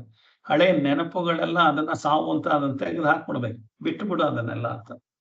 ರಸವು ನವತೆಯಿಂದ ಅನುದಿನವೂ ಹೊಮ್ಮಿ, ಈ ತರದ ಆನಂದ ರಸ ಇದು ಹೊಸದು ಅಂತಂದ್ರೆ, ಹಾಗಾಗಿ ನಾನು ಸೀರೆ ಉಟ್ಕೊಳ್ಳೋದು ಬಿಟ್ಬಿಡ್ತೀನಿ, ಅಥವಾ ನಾನು ಟೀ ಶರ್ಟ್ ಹಾಕೊಳ್ತೀನಿ, ಅಥವಾ ನಾನು ಜೀನ್ಸ್. ಇದು ಹೊಸತನ ಅಲ್ಲ. ಮನಸ್ಸಿನಲ್ಲಿ ಹೊಸತನ ಮಾಡ್ಕೊಳ್ಳೋದು ಏನಂದ್ರೆ, ಮನಸ್ಸಿನ ಗಂಟುಗಳನ್ನ ತೆಗೆದು ಹಾಕ್ಬೇಕು, ಮನಸ್ಸಿನಲ್ಲಿರೋ ಏನೇನೋ ಕಲ್ಪನೆಗಳನ್ನೆಲ್ಲ ಬಿಡಬೇಕು, ಮನಸ್ಸನ್ನ ಕ್ಲೀನ್ ಮಾಡ್ಕೋಬೇಕು. ಸೊ ನಾನು ಅವರು ನೋಡಿ ಅವರೆಲ್ಲ ಡ್ಯಾನ್ಸ್ ಮಾಡ್ತಾರೆ, ನಾನು ಡ್ಯಾನ್ಸ್ ಮಾಡ್ತೀನಿ, ಅವರು north Indian, south Indian, Chinese ಎಲ್ಲ ನಾನು ತಿಂತೀನಿ. ಇದನ್ನ ನಾವು ಹೊಸತನ ಅಂದ್ಕೊಂಡಿದೀವಿ. ಇದು ಹೊಸತನ ಅಲ್ಲ. ಮನಸ್ಸಿನಲ್ಲಿ ಆಲ್ರೆಡಿ ಭದ್ರವಾಗಿ ರೂಮಲ್ಲಿ ಕೂಡ ಹಾಕ್ಬಿಟ್ಟಿದೀನಿ ಮನಸ್ಸನ್ನ. ಆ ಮನಸ್ಸು ಅಳ್ತಾ ಇರೋದು ಅದು ಮನಸ್ಸು. ಇದ್ರೊಳಗಡೆ ಯಾತ್ರಿಂದನೂ ನಗ್ತಾ ಇಲ್ಲ. ಸೊ ಹಾಗಾಗಿ ಆ ಹೊಸತನವೇ ಬಾಳು ಅಂತಂದ್ರೆ, ಹೊಸದನ್ನ ನಾನು ಅಲ್ಲಗಳಿತಾ ಹೋದ್ರೆ, ಅಯ್ಯೋ ಈ ಜನರೇಷನ್ನೇ ಹಾಗೆ, ಹಾಗೆ, ಇವ್ರ ಲೇಡಿ. ನಮ್ ಕಾಲದಲ್ಲಾದ್ರೆ ಬೆಳಗ್ಗೆ ಅಷ್ಟೊತ್ತಿಗೆ ಹೇಳ್ತಾರೆ, ನಿಮ್ ಕಾಲದ ಬಗ್ಗೆ ಹೇಳಿ ಏನಾಗ್ಬೇಕಾಗಿದೆ, ನಮ್ ಕಾಲದ ಬಗ್ಗೆ ಹೇಳಿ ಏನಾಗ್ಬೇಕಾಗಿದೆ. ಈ ಸಮಾಜ ಹೇಗ್ ನಡೀತಾ ಇದೆಯೋ ಅದನ್ನ ನಾನ್ ಕಾಮೆಂಟ್ ಮಾಡಿ ತೀರ್ಮಾನ ಮಾಡಕ್ ಆಗಲ್ಲ. ನಾನು ಹೇಳಿದ್ರೆ ಮನೆಯಲ್ಲೂ ಎಲ್ಲ ರಗಳೆ ರಾಮಾಯಣ ಆಗುತ್ತೆ. ನಾವೊಂದ್ಸಲ ಬುದ್ಧವಾದ ಹೇಳ್ಬೋದು, ಕೇಳಿಸ್ಕೊಳ್ಬೇಕು ಅಂದ್ರೆ ಇದ್ರೆ ಅವ್ರು ಕೇಳಿಸ್ಕೊತಾರೆ. ಆಗಲ್ಲ ಅಂತಂದ್ರೆ ಅವ್ರದ್ದೇ ಬೇರೆ ಸನ್ನಿವೇಶಗಳು ಇರ್ಬೋದು. ಅವ್ರು ರಾತ್ರಿ ಮಿಡ್ ನೈಟ್ ಅಲ್ಲಿ ಕೆಲಸ ಮಾಡ್ಬಿಟ್ಟು ಬರ್ಬೋದು, ಅಥವಾ ಟಿವಿ ನೋಡ್ಬೋದು, ಇನ್ನೇನೋ ಆಗ್ಬೋದು ಅವ್ರ ಮನರಂಜನೆಗೆ. ಅವ್ರ ಲೈಫ್ ಸ್ಟೈಲೇ ಬೇರೆ ಇದೆ. ನಾವಿದ್ದಾಗಿಲ್ಲ, ನೀವು ನೋಡಿ ನಾವು ಹೇಗೆ, ನಾವೆಲ್ಲ 10 ಗಂಟೆಯಿಂದ 5 ಗಂಟೆವರೆಗೆ ಆಫೀಸಲ್ಲಿ ಹೋಗಿ ಬರ್ತಾ ಇದ್ದವರು. ಈಗ ಬೆಳಗಿನ ಜಾವ 3 ಗಂಟೆಗೂ ಎದ್ದೇಳ್ಬೇಕು, ಯಾವ್ದೋ ಫೋನ್ ಬಂದ್ರೆ ಕ್ಲೈಂಟ್ದು ಅರ್ಧ ಹೊತ್ತಿಗೂ ಹೇಳ್ಬೇಕು. ಈ ತರದ್ದೆಲ್ಲ ಕೆಲಸಗಳಿರುವಾಗ ಅವ್ರ ಮನಸ್ಸಿನ ರಂಜನೆಗಳು, ಅವ್ರ ಮನಸ್ಸಿನ ಇದಕ್ಕೆ ಅವ್ರ ಜೀವನ ಶೈಲಿ ಚೇಂಜ್ ಆಗುತ್ತೆ. ನಾವು ಅನ್ನ ಸಾರು ಎಷ್ಟು ಚೆನ್ನಾಗಿ ತಿಂತಾ ಇದ್ವು ಅಂದ್ರೆ ನಮ್ಗೆ ಅನ್ನ ಸಾರೇ ಗತಿ ಇರ್ಲಿಲ್ಲ. ಅವಾಗ ಅನ್ನ ಸಾರೇ ಬಹಳ ಸಿಗ್ತಾ ಇದ್ರೆ ಖುಷಿಯಾಗಿ ತಿಂತಾ ಇದ್ವು. ಇವತ್ತು ಬೇಕಾದಷ್ಟು ಬೇರೆ ಬೇರೆ ಸಿಗ್ತಾ ಇದೆ, ದುಡ್ಡು ಸಿಗ್ತಾ ಇದೆ ಅವ್ರಿಗೆ. ಹಾಗಾಗಿ ಏನೋ ತಿಂತಾರೆ, ಅವ್ರ ಆರೋಗ್ಯ ಹಾಳಾಗುತ್ತೆ, ಅವ್ರು ಅನುಭವಿಸ್ತಾರೆ ಅಷ್ಟೇನೆ ಹೊರತು ಅವ್ರಿಗೆ ಗೊತ್ತಾಗಿ ಅವರೇ ನಾಳೆಯಿಂದ ಆರ್ಗ್ಯಾನಿಕ್, ನಾಳೆಯಿಂದ ಜಿಮ್ಮು ಆರೋಗ್ಯ ಕಾಪಾಡ್ಕೊಳ್ಳೋದು ಅಂತ ಹೋಗ್ಬೋದು. ಪ್ರತಿಯೊಬ್ರು ಅವರವರೇ ತಪ್ಪು ಮಾಡೇ ಕಲ್ತ್ಕೊತಾರೆ ಹೊರತು ನಾವು ನಮ್ಮ ಅಪ್ಪ ಅಮ್ಮ ಹೇಳಿದ ಎಲ್ಲದನ್ನು ನಾವು ಮಾಡಿದೀವ? ಇಲ್ಲ. ನಾವು ಎಲ್ಲದನ್ನು ಎಕ್ಸ್ಪೆರಿಮೆಂಟ್ ಮಾಡಿ ನಾವೇ ಕೈ ಸುಟ್ಕೊಂಡು, ನಾವೇ ಮೈ ಸುಟ್ಕೊಂಡು, ನಾವೇ ಕಲ್ತ್ಕೊಂಡಿರೋದು. ಸೊ ಎಲ್ಲಾ ಜನರೇಷನ್ನು ಅವರವರೇ ಕೈ ಸುಟ್ಕೊಂಡು, ಅವರವರೇ ಮೈ ಸುಟ್ಕೊಂಡು, ಅವರವರ ಎಕ್ಸ್ಪೀರಿಯನ್ಸ್ ಅಲ್ಲಿ ಅವರವ್ರ ಒಳ್ಳೇದನ್ನ ಕಂಡುಹಿಡ್ಕೊಂಡು ಹೋಗ್ತಾರೆ. ಹಾಗಾಗಿ ನಮ್ದೇ ಗ್ರೇಟ್ ಅಂತ ಅಂದ್ಕೊಂಡು ಅದ್ರ ಜೊತೆನೆ ಇಟ್ಕೊಂಡು ಇರೋದನ್ನೆಲ್ಲ ಬೈದು ಅವ್ರೆಷ್ಟು ಇದ್ ಮಾಡ್ತಾರೆ, ಹೀಗ್ ಮಾಡ್ತಾರೆ, ಹಾಗ್ ಮಾಡ್ತಾರೆ. ಒಂದೊಂದು ಸಮಾಜ ಒಂದೊಂದು ರೀತಿ. 400 ವರ್ಷಕ್ಕೆ ಒಂದು ಸಲ ಮನುಷ್ಯ ಜೀವನ ಒಂದು ಸಲ ಅಲ್ಲೋಲ ಕಲ್ಲೋಲ ಆಗಿ ತಿರ್ಗಾ ಮೊದ್ಲ ತರ ಶುರುವಾಗುತ್ತೆ. ಸೊ 400 ವರ್ಷ ಕಾಯ್ಬೇಕು. ನಾನು ಈ ಘಟ್ಟದಲ್ಲಿ ಬಂದಿದ್ದೀನಿ, 2024ನೇ ಇಸ್ವಿನಲ್ಲಿ ಇದ್ದೀನಿ ಅಂದ್ರೆ ಈ ಕಾಲಘಟ್ಟದಲ್ಲಿ ಏನೇನು ಬರ್ತಾ ಇದೆ ಅದನ್ನೆಲ್ಲ ಅನುಭವಿಸಕ್ಕೆ ರೆಡಿ ಆಗ್ಬೇಕು. ನನ್ನ ಮೊಮ್ಮಗ 2050ನೇ ಇಸ್ವಿಗೆ ಬರ್ತಾನೆ ಅಂತಂದ್ರೆ ಆ 2050ನೇ ಇಸ್ವಿಗೆ ಇನ್ನೂ ಏನೇನ್ ಕಷ್ಟಗಳಿರುತ್ತೋ, ಏನೇನ್ ಸುಖಗಳಿರುತ್ತೋ ಯಾರಿಗ್ ಗೊತ್ತು. ನಾನಂತೂ ಹೊಟ್ಟೋಗಿರ್ತೇನೆ. ಸೊ ಈಗಿರೋ ವಿಚಾರಧಾರೆಗಳು ಇಲ್ದಲೇನೆ ಇರ್ಬೋದು. ಸೊ ಹಾಗಾಗಿರೋದ್ರಿಂದ ನಾನು ನೋಡಿರೋ 40 ವರ್ಷದ ಜೀವನ, ಅದೇ ಗ್ರೇಟು. ನಮ್ಮ ಹಳ್ಳಿನಲ್ಲಿ ಹೇಗಿತ್ತು, ಇದೆಲ್ಲ ಹಳೆ ವಿಚಾರಗಳು ಇಟ್ಕೊಂಡು ಏನು ಮಾಡೋ, ಅದೆಲ್ಲ ಹಳಸಲು ವಿಚಾರಗಳು. ಅದ್ರೊಳಗಡೆ ಸುಮ್ಮನೆ ಸಂತೋಷ ಪಡ್ತಾ ಇದ್ದೀನಿ ಅಂದ್ರೆ ನನಗೆ ಮಾಡಕ್ ಕೆಲಸ ಇಲ್ಲ. ಹಾಗಾಗಿ ಈ ತರ ಹಳೆ ವಿಚಾರಗಳನ್ನ ಇಟ್ಕೊಂಡಲೇ ರಾಮಕೃಷ್ಣ ಸತ್ಸಂಗ ಮಾಡಿ ಮನಸ್ಸನ್ನ ಫ್ರೆಶ್ ಆಗಿ ಇಟ್ಕೊಳ್ಳೋದನ್ನ ಕಲಿಬೇಕು. ಹೊಸತನವೇ ಬಾಳು ಅಂದ್ರೆ ಆತ್ಮ ವಿಚಾರನ ತಿಳ್ಕೊಳ್ಬೇಕು. ಹಾಗಂತಂದ್ಬಿಟ್ಟು ಈ ಪ್ರಪಂಚಿಕ ವಿಚಾರ ಎಷ್ಟು ತಿಳ್ಕೊಂಡ್ರು ಪ್ರಯೋಜನ ಇಲ್ಲ. ಅವಾಗ ಏನಾಗುತ್ತೆ, ಆತ್ಮ ವಿಚಾರ ತಿಳ್ಕೊಂಡ್ರೆ ರಸವು ನವತೆಯಿಂದ ಅನುದಿನವೂ ಒಮ್ಮೆ. ಸೊ ಆತ್ಮ ವಿಚಾರಕ್ಕೆ ಬರ್ತಾ ಬರ್ತಾ ನಮಗೆ ಆನಂದ, ಶಾಂತಿ ಎಲ್ಲ ಒಳಗಡೆಯಿಂದನೇ ಶುರುವಾಗ್ತಾ ಇರುತ್ತೆ, ಹೊರಗಡೆಯಿಂದ ಇಲ್ಲ. ಹೊಸನೊಂದು ನುಡಿಯಲ್ಲಿ, ನಡೆಯಲ್ಲಿ, ನೋಟದಲ್ಲಿ ಅಂದ್ರೆ ಎಷ್ಟೆಷ್ಟು ಹೊಸ ವಿಚಾರಗಳಿಂದ ಎಷ್ಟೆಷ್ಟು ನಗು, ಎಷ್ಟೆಷ್ಟು ಶಾಂತಿ, ಎಷ್ಟೆಷ್ಟು ನಡೆಯಲ್ಲಿ, ನುಡಿಯಲ್ಲಿ, ನೋಟದಲ್ಲಿ ನನ್ನ ಎಲ್ಲ ಬದಲಾವಣೆಗಳಾಗಿ ನನಗೆ ಸಂತೋಷ ಕೊಡುತ್ತಿದೆ. ಪಸರಿಸುತ್ತಿದೆ ಬಾಳು ಚೆಲುವು ಮಂಕುತಿಮ್ಮ. ಅಂದ್ರೆ ಈ ತರ ಹೊಸ ಹೊಸ ವಿಚಾರಗಳು ಅಂದ್ರೆ ಆತ್ಮ ವಿಚಾರದಿಂದ ನನ್ನ ಮನಸ್ಸು ಪಸರುತ್ತಿದೆ ಬಾಳ್ ಚೆಲುವು. ಅವಾಗ ನನ್ನ ಜೀವನ ಸಂತೋಷದಾಯಕವಾಗಿರುತ್ತೆ, ನನ್ನ ಜೀವನ ನೆಮ್ಮದಿಯಾಗಿರುತ್ತೆ. ಹಾಗಾಗಿ ನಾವು ಈ ತರ ಕಲಿಬೇಕು ಅಂತ ಹೇಳೋದನ್ನ, ಹೊಸತನವೇ ಬಾಳು ಹಳಸಿಕೆ ಎಲ್ಲ ಸಾವು ಬಿಡು, ರಸವು ನವತೆಯಿಂದ ಅನುದಿನವು ಹೊಮ್ಮಿ, ಹಸನೊಂದು ನುಡಿಯಲ್ಲಿ, ನಡೆಯಲ್ಲಿ, ನೋಟದಲ್ಲಿ ಪಸರುತ್ತಿದೆ ಬಾಳ್ ಚೆಲುವು ಮಂಕುತಿಮ್ಮ ಅಂತ. ಸೊ ಈ ತರ ನಾವು ಜೀವನ ಮಾಡೋದನ್ನ, ಹೊಸ ವಿಚಾರ, ಹೊಸ ಕೆಲಸಗಳನ್ನೆಲ್ಲ ಮಾಡೋದನ್ನೆಲ್ಲ ನಾವು ಎಷ್ಟೆಷ್ಟು ಆಗುತ್ತೆ ಅದನ್ನೆಲ್ಲ, ಅದು ಹೊಸದನ್ನ ನಾನು ಮಾಡ್ಲೇಬೇಕಾಗುತ್ತೆ. ಅಂದ್ರೆ ನಾವು ಏನ್ ಕೊಡ್ತೀವೋ ಪ್ರಪಂಚಕ್ಕೆ ಅದೇ ನಮಗ್ ವಾಪಸ್ ಬರುತ್ತೆ. ನಾವು ದಿವಸ ನೀ ಸರಿ ಇಲ್ಲ, ಹಾಗೆ ಸರಿ ಇಲ್ಲ, ನಾವೆಲ್ಲ ಬೆಳಗ್ಗೆನೆ ಹೇಳ್ತಾ ಇದ್ದು ನೀನೇನು ಕೆಲಸ ಮಾಡ್ತಾ ಇಲ್ಲ ಅಂತಂದ್ರೆ ಅವ್ರು ನಮ್ಮನ್ನ ಯಾಕೆ ಇದ್ ಮಾಡ್ತಾರೆ? ದಿವಸ ಕಿರಿಕಿರಿ ಮಾಡ್ತಾ ಇದ್ರೆ ನಮಗೂ ಕಿರಿಕಿರಿನೇ ಆಗುತ್ತೆ. ಏನಂತಂದ್ರೆ ಪ್ರಪಂಚದಲ್ಲಿ ಏನ್ ನಿಯಮ ಇದೆ ಅಂದ್ರೆ, ಪ್ರಪಂಚದ ನಿಯಮ ಇರೋದೇ ಹಾಗೆ. ಏನಂತಂದ್ರೆ ನಾವ್ ಏನ್ ಕೊಡ್ತಾ ಇದೀವೋ ಅದೇ ನಮಗೆ ವಾಪಸ್ ಬರುತ್ತೆ. ನಾವ್ ಏನು ಕೊಡ್ತಾ ಇದೀವೋ ಅದು ನಮ್ಗೆ ವಾಪಸ್ ಬರುತ್ತೆ. ಅಂದ್ರೆ ನಾವು ಕಿರಿಕಿರಿ ಕೊಡ್ತಾ ಇದ್ರೆ ನಮ್ ಕಿರಿಕಿರಿ ವಾಪಸ್ ಬರುತ್ತೆ. ನಾವು ಸಂತೋಷ ಕೊಡ್ತಾ ಇದೀವಿ ಅಂತ ನಾವು ಅಂದ್ಕೊಂಡು ಕಿರಿಕಿರಿ ಕೊಡ್ತಾ ಇದ್ರು ಪ್ರಯೋಜನ ಇಲ್ಲ. ಹಾಗಾಗಿ ಮೊದಲು ನಮ್ಮಲ್ಲಿ ನಾವು ಹೊಸತನ ತುಂಬ್ಕೋಬೇಕು, ಆತ್ಮಜ್ಞಾನ ತುಂಬ್ಕೋಬೇಕು. ಅವಾಗ ಇನ್ನೊಬ್ರಿಗೆ ನೋವು ಮಾಡಕ್ ಸಾಧ್ಯನೇ ಇಲ್ಲ. ನಾವು ಇನ್ನೊಬ್ರಿಗೆ ಯಾವಾಗ್ಲೂ ಸಂತೋಷ ಆಗ್ತಾ ಇರುತ್ತೆ, ಅವಾಗ ನಾವು ಸಂತೋಷ ಬಂದೇ ಬರುತ್ತೆ. ನಮ್ಮ ಅಹಂಕಾರದಲ್ಲಿ ನಾವು ಇನ್ನೊಬ್ಬರಿಗೆ ಕುಕ್ಕಿ ಮಾತಾಡ್ತಾ ಇರ್ತೀವಿ. ಇಂಡೈರೆಕ್ಟ್ ಆಗಿ ಏನಾದ್ರು ಆಗ್ಲಿ ಅವ್ರಿಗೊಂದು ಏನೋ ಒಂಚೂರು ಚುಚ್ಚೋದು, ಆ ತರದ್ ಮಾತಾಡಿ ನಮ್ಗೆ ಎಲ್ಲ ಸುಖ ಆಗ್ಬೇಕು, ಎಲ್ಲರೂ ಖುಷಿ ಆಗ್ಬೇಕು ಅಂತಂದ್ರೆ ಆಗಕ್ ಸಾಧ್ಯ ಇಲ್ಲ. ಹಾಗಾಗಿ ನಮ್ ಜೋಬಲ್ಲಿ ಏನಿದೆ ಅದನ್ನೇ ನಾವು ಬೇರೆಯವರಿಗೆ ಕೊಡಕ. ನನ್ ಜೋಬಲ್ಲಿ 10 ರೂಪಾಯಿ ಇದ್ರೆ 10 ರೂಪಾಯಿ ಮಾತ್ರ ಕೊಡ್ಬೋದು. 1 ರೂಪಾಯಿ, 2 ರೂಪಾಯಿ, 10 ರೂಪಾಯಿ ತನಕ ಕೊಡ್ಬೋದು. 100 ರೂಪಾಯಿ ಕೊಡಕ್ ಆಗತ್ತಾ? ಆಗಲ್ಲ. ನನ್ ಜೇಬಲ್ಲಿ 10 ರೂಪಾಯಿ ಇದ್ದು ನನ್ ಜೇಬಿಂದ ಜೇನುತುಪ್ಪ ಕೊಡ್ಬೇಕು ಅಂದ್ರೆ ಆಗಲ್ಲ. ಹಾಗಾಗಿ ನನ್ ಜೇಬಲ್ಲಿ ಜೇನುತುಪ್ಪ ಇದ್ರೆ ನಾನು ಜೇನುತುಪ್ಪ ಕೊಡ್ಬೋದು. ಸೊ ನಾನು 10 ರೂಪಾಯಿ ಸಂಪಾದನೆ ಮಾಡಿರ್ಬೇಕು, 10 ಜೇನುತುಪ್ಪನ ಸಂಪಾದನೆ ಮಾಡಿರ್ಬೇಕು ಅವಾಗ ಕೊಡೋದಕ್ಕೆ. ಸೊ ನನಗೆ ಈಗಲೇ ಇರೋದನ್ನ ಕೊಡಕ್ ಸಾಧ್ಯ ಇಲ್ಲ. ನನ್ ಜೇಬನ್ನ ಖಾಲಿ ಇಟ್ಕೊಂಡು ನಾನು ಅದ್ ಕೊಡ್ತೀನಿ ಇದ್ ಕೊಡ್ತೀನಿ ಅಂತ ಬಾಯಲ್ಲಿ ಕೊಡೋ ವಿಚಾರ ಮಾತಾಡ್ಬೋದು, ಅದಲ್ಲ ಅದು. ಹಾಗಾಗಿ ಹೊಸತನ ಮನಸ್ಸಿನಲ್ಲಿ, ಆತ್ಮಜ್ಞಾನದ ಹೊಸತನ ಇದ್ರೆ ನೀವು ಎಲ್ರಿಗೂ ಕೊಡಕ್ ಸಾಧ್ಯ ಇದೆ. ಹಾಗಾಗಿ ಉತ್ಸಾಹನೇ ಜೀವನ. ಜಡತೆ ಅಂದ್ರೆ ಹಳೆಯದ್ರ ಜೊತೆ ಸುಮ್ಮನೆ ಅದನ್ನೇ ಹೇಳ್ಕೊಂಡು ಅದನ್ನೇ ರಿಪೀಟ್ ಮಾಡ್ಕೊಂಡು ಅಲ್ಲೇ ಕೊರಗ್ತಾ ಇರೋದು. ಅಯ್ಯೋ ನಮ್ ಕಾಲದಲ್ಲಿ ಹೇಗಿತ್ತು, ನಾನು ಎಷ್ಟು ಕಷ್ಟಪಟ್ಟು ಮನೆ ಕಟ್ಟಿದೆ, ಹಾಗ್ ಮಾಡ್ದೆ ಹೀಗ್ ಮಾಡ್ದೆ, ಅದು ಹಳೇದಪ್ಪ, ಆಯ್ತು. ಈಗ ಯಾಕೆ ಹೇಳ್ತಾರೆ? ನಾನೇ ಈಗ ಹೋಗೋ ತರ ಇದ್ದೀನಿ, ಮನೆ ನಾನಿಲ್ದಲೇ ಇದ್ರೆ ಮನೆನೇ ಇಲ್ಲ. ಸೊ ಉತ್ಸಾಹವೇ ಜೀವನ, ಜಡತೆಯೇ ಮರಣ ಅನ್ನೋದನ್ನ ಚೆನ್ನಾಗಿ ಹೇಳಿದ್ದಾರೆ ಆ ಪದ್ಯದಲ್ಲಿ. 588ನೇ ಪದ್ಯ ತುಂಬಾ ಚೆನ್ನಾಗಿದೆ ಇದು. ಜಟ್ಟಿ ಕಾಳಗದಿ ಗೆಲ್ಲದೊಡೆ ಗರಡಿಯ ಸಾಮು ಪಟ್ಟು ವರಸಗಳೆಲ್ಲ ವಿಫಲವೆನ್ನುವೆಗೆ ಮುಟ್ಟಿ ನೋಡವನ ಮೈಕಟ್ಟು ಕಬ್ಬಿಣ ಗಟ್ಟಿತನ ಗರಡಿ ಫಲ ಮಂಕುತಿಮ್ಮ ಅಂತ. ಇಲ್ಲಿ ಹೇಗೆ ಅಂದ್ರೆ ಆತ್ಮವಿಚಾರ ಮಾಡಿದಾಗ ಅಯ್ಯೋ ಏನು ಪ್ರಪಂಚ ಚೇಂಜ್ ಆಗ್ತಾನೆ ಇಲ್ವಲ್ಲ, ನಾನು ಅಷ್ಟೆಲ್ಲ ಹೇಳಿದ್ರು ಇದಾಗ್ಲಿಲ್ವಲ್ಲ, ನಾನ್ ಚೇಂಜ್ ಆಗ್ಬಿಟ್ರೆ ಪ್ರಪಂಚ ಚೇಂಜ್ ಆಗ್ಬಿಡುತ್ತಾ, ಹಾಗೆ ಹೀಗೆ ಅಂತ ಅನ್ನೋದು ಸ್ವಾಭಾವಿಕವಾಗಿ ಬರುವಂಥದ್ದು. ಅದಕ್ಕೆ ಅವರೊಂದು ಎಕ್ಸಾಂಪಲ್ ಕೊಟ್ಟಿದ್ದಾರೆ. ಹೊಸತನ ಕಲ್ತ್ಕೊಂಡ್ರೆ ಏನಾಗುತ್ತೆ ಅಂತ ಏನು ಕಾಣಿಸ್ತಾನೆ ಇಲ್ವಲ್ಲ, ಕಾಣಿಸಲ್ಲ ಅಷ್ಟು ಸುಲಭವಾಗಿ. ಏನಂತ ಹೇಳ್ತಾ ಇದ್ದಾರೆ ಅಂದ್ರೆ, ಜಟ್ಟಿ ಕಾಳಗದಿ ಗೆಲ್ಲದೊಡೆ ಗರಡಿಯ ಸಾಮು ಪಟ್ಟು ವರಸೆಗಳೆಲ್ಲ ವಿಫಲವೆನ್ನುವೆ. ಒಬ್ಬ ಜಟ್ಟಿ ಕುಸ್ತಿಪಟು ಇದ್ದಾನೆ. ಆ ಕುಸ್ತಿಪಟು ಅವನು ಫೈಟಿಂಗ್ ಮಾಡ್ಬೇಕು. ಅವನು ಫೈಟಿಂಗ್ ಮಾಡೋದಕ್ಕೆ ಅವನ ದಿವಸ ಜಿಮ್ಗೆ ಹೋಗ್ತಾನೆ, ಮೈಕೈ ಎಲ್ಲ ಗಟ್ಟಿ ಮಾಡ್ಕೋತಾನೆ. ಅವನಿಗೆ ಫೈಟಿಂಗ್ ಅಲ್ಲಿ, ಬಾಕ್ಸಿಂಗ್ ಅಲ್ಲಿ ಮಾಡ್ಬೇಕಾದ್ರೆ ಅವನು ಹೊಡಿತಾ ಇರ್ತಾನೆ, ಇವನು ಹೊಡಿತಾ ಇರ್ತಾನೆ. ಅದನ್ನೆಲ್ಲ ತಡ್ಕೊಳ್ಳೋಂಥ ಕೆಪಾಸಿಟಿ ಇದ್ದು ಎಲ್ಲಾರು ಫೈಟಿಂಗ್ ಅಲ್ಲಿ ಗೆಲ್ತಾರೆ ಅಂತ ಹೇಳಕ್ಕಾಗಲ್ಲ. 3 ಜನ ಬಾಕ್ಸಿಂಗ್ ಚಾಂಪಿಯನ್ಸ್ ಅಂತ ಹೋದ್ರೆ ಅವ್ರವ್ರ ದೇಶದಲ್ಲಿ ಅವ್ರವ್ರ ಚಾಂಪಿಯನ್ ಇರ್ಬೋದು. ಇಂಟರ್ನ್ಯಾಷನಲ್ ಚಾಂಪಿಯನ್ ಹೋಗ್ತಿದ್ದಾಗೆ ಯಾರೋ 1, 2, 3 ದೇಶ ಗೆಲ್ಲತ್ತೆ, ಇನ್ನುಳಿದಿರೋ 97 ಜನ ಸೋಲ್ತಾರೆ.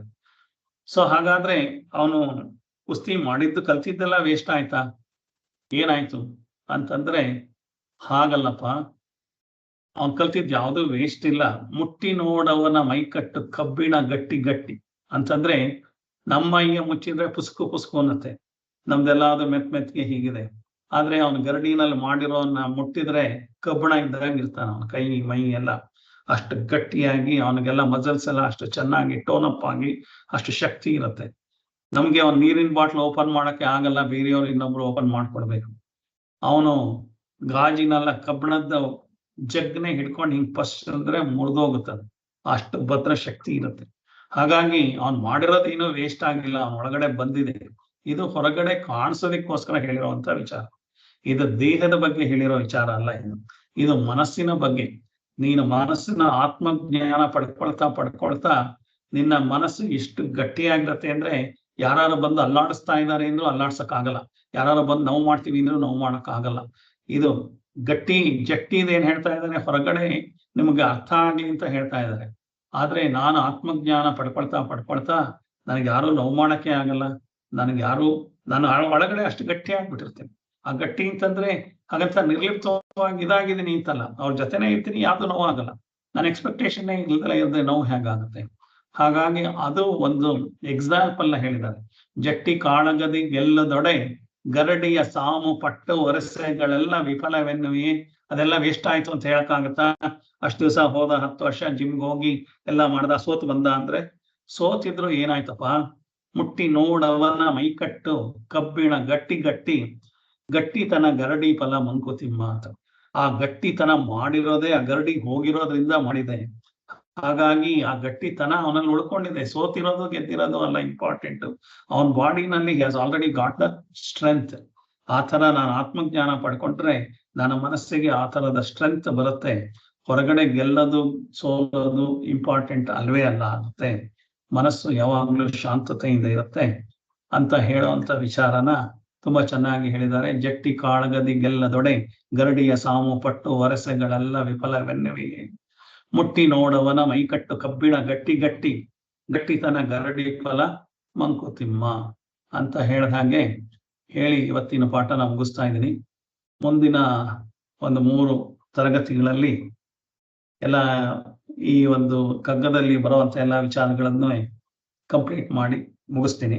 ಇನ್ನೊಂದು 3 ವಾರ ಆದ್ಮೇಲೆ ಹೊಸ ಬ್ಯಾಚ್ ನ ಶುರು ಮಾಡಿ ಎಲ್ಲ ವಿಚಾರಗಳು ಆತ್ಮವಿಚಾರ, ಆತ್ಮಜ್ಞಾನದ ಎಲ್ಲ ಆತ್ಮಜ್ಞಾನ ಪಡ್ಕೊಳ್ಳೋದು ಹೇಗೆ ಎಲ್ಲ ಅದನ್ನು ಹೇಳ್ತಾ ಹೋಗ್ತೀವಿ.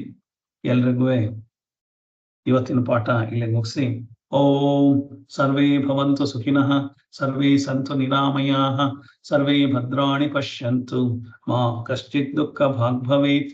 ಓಂ ಶಾಂತಿ ಶಾಂತಿ ಶಾಂತಿ. ಹರಿ ಓಂ ಶ್ರೀ ಗುರುಭ್ಯೋ ನಮಃ.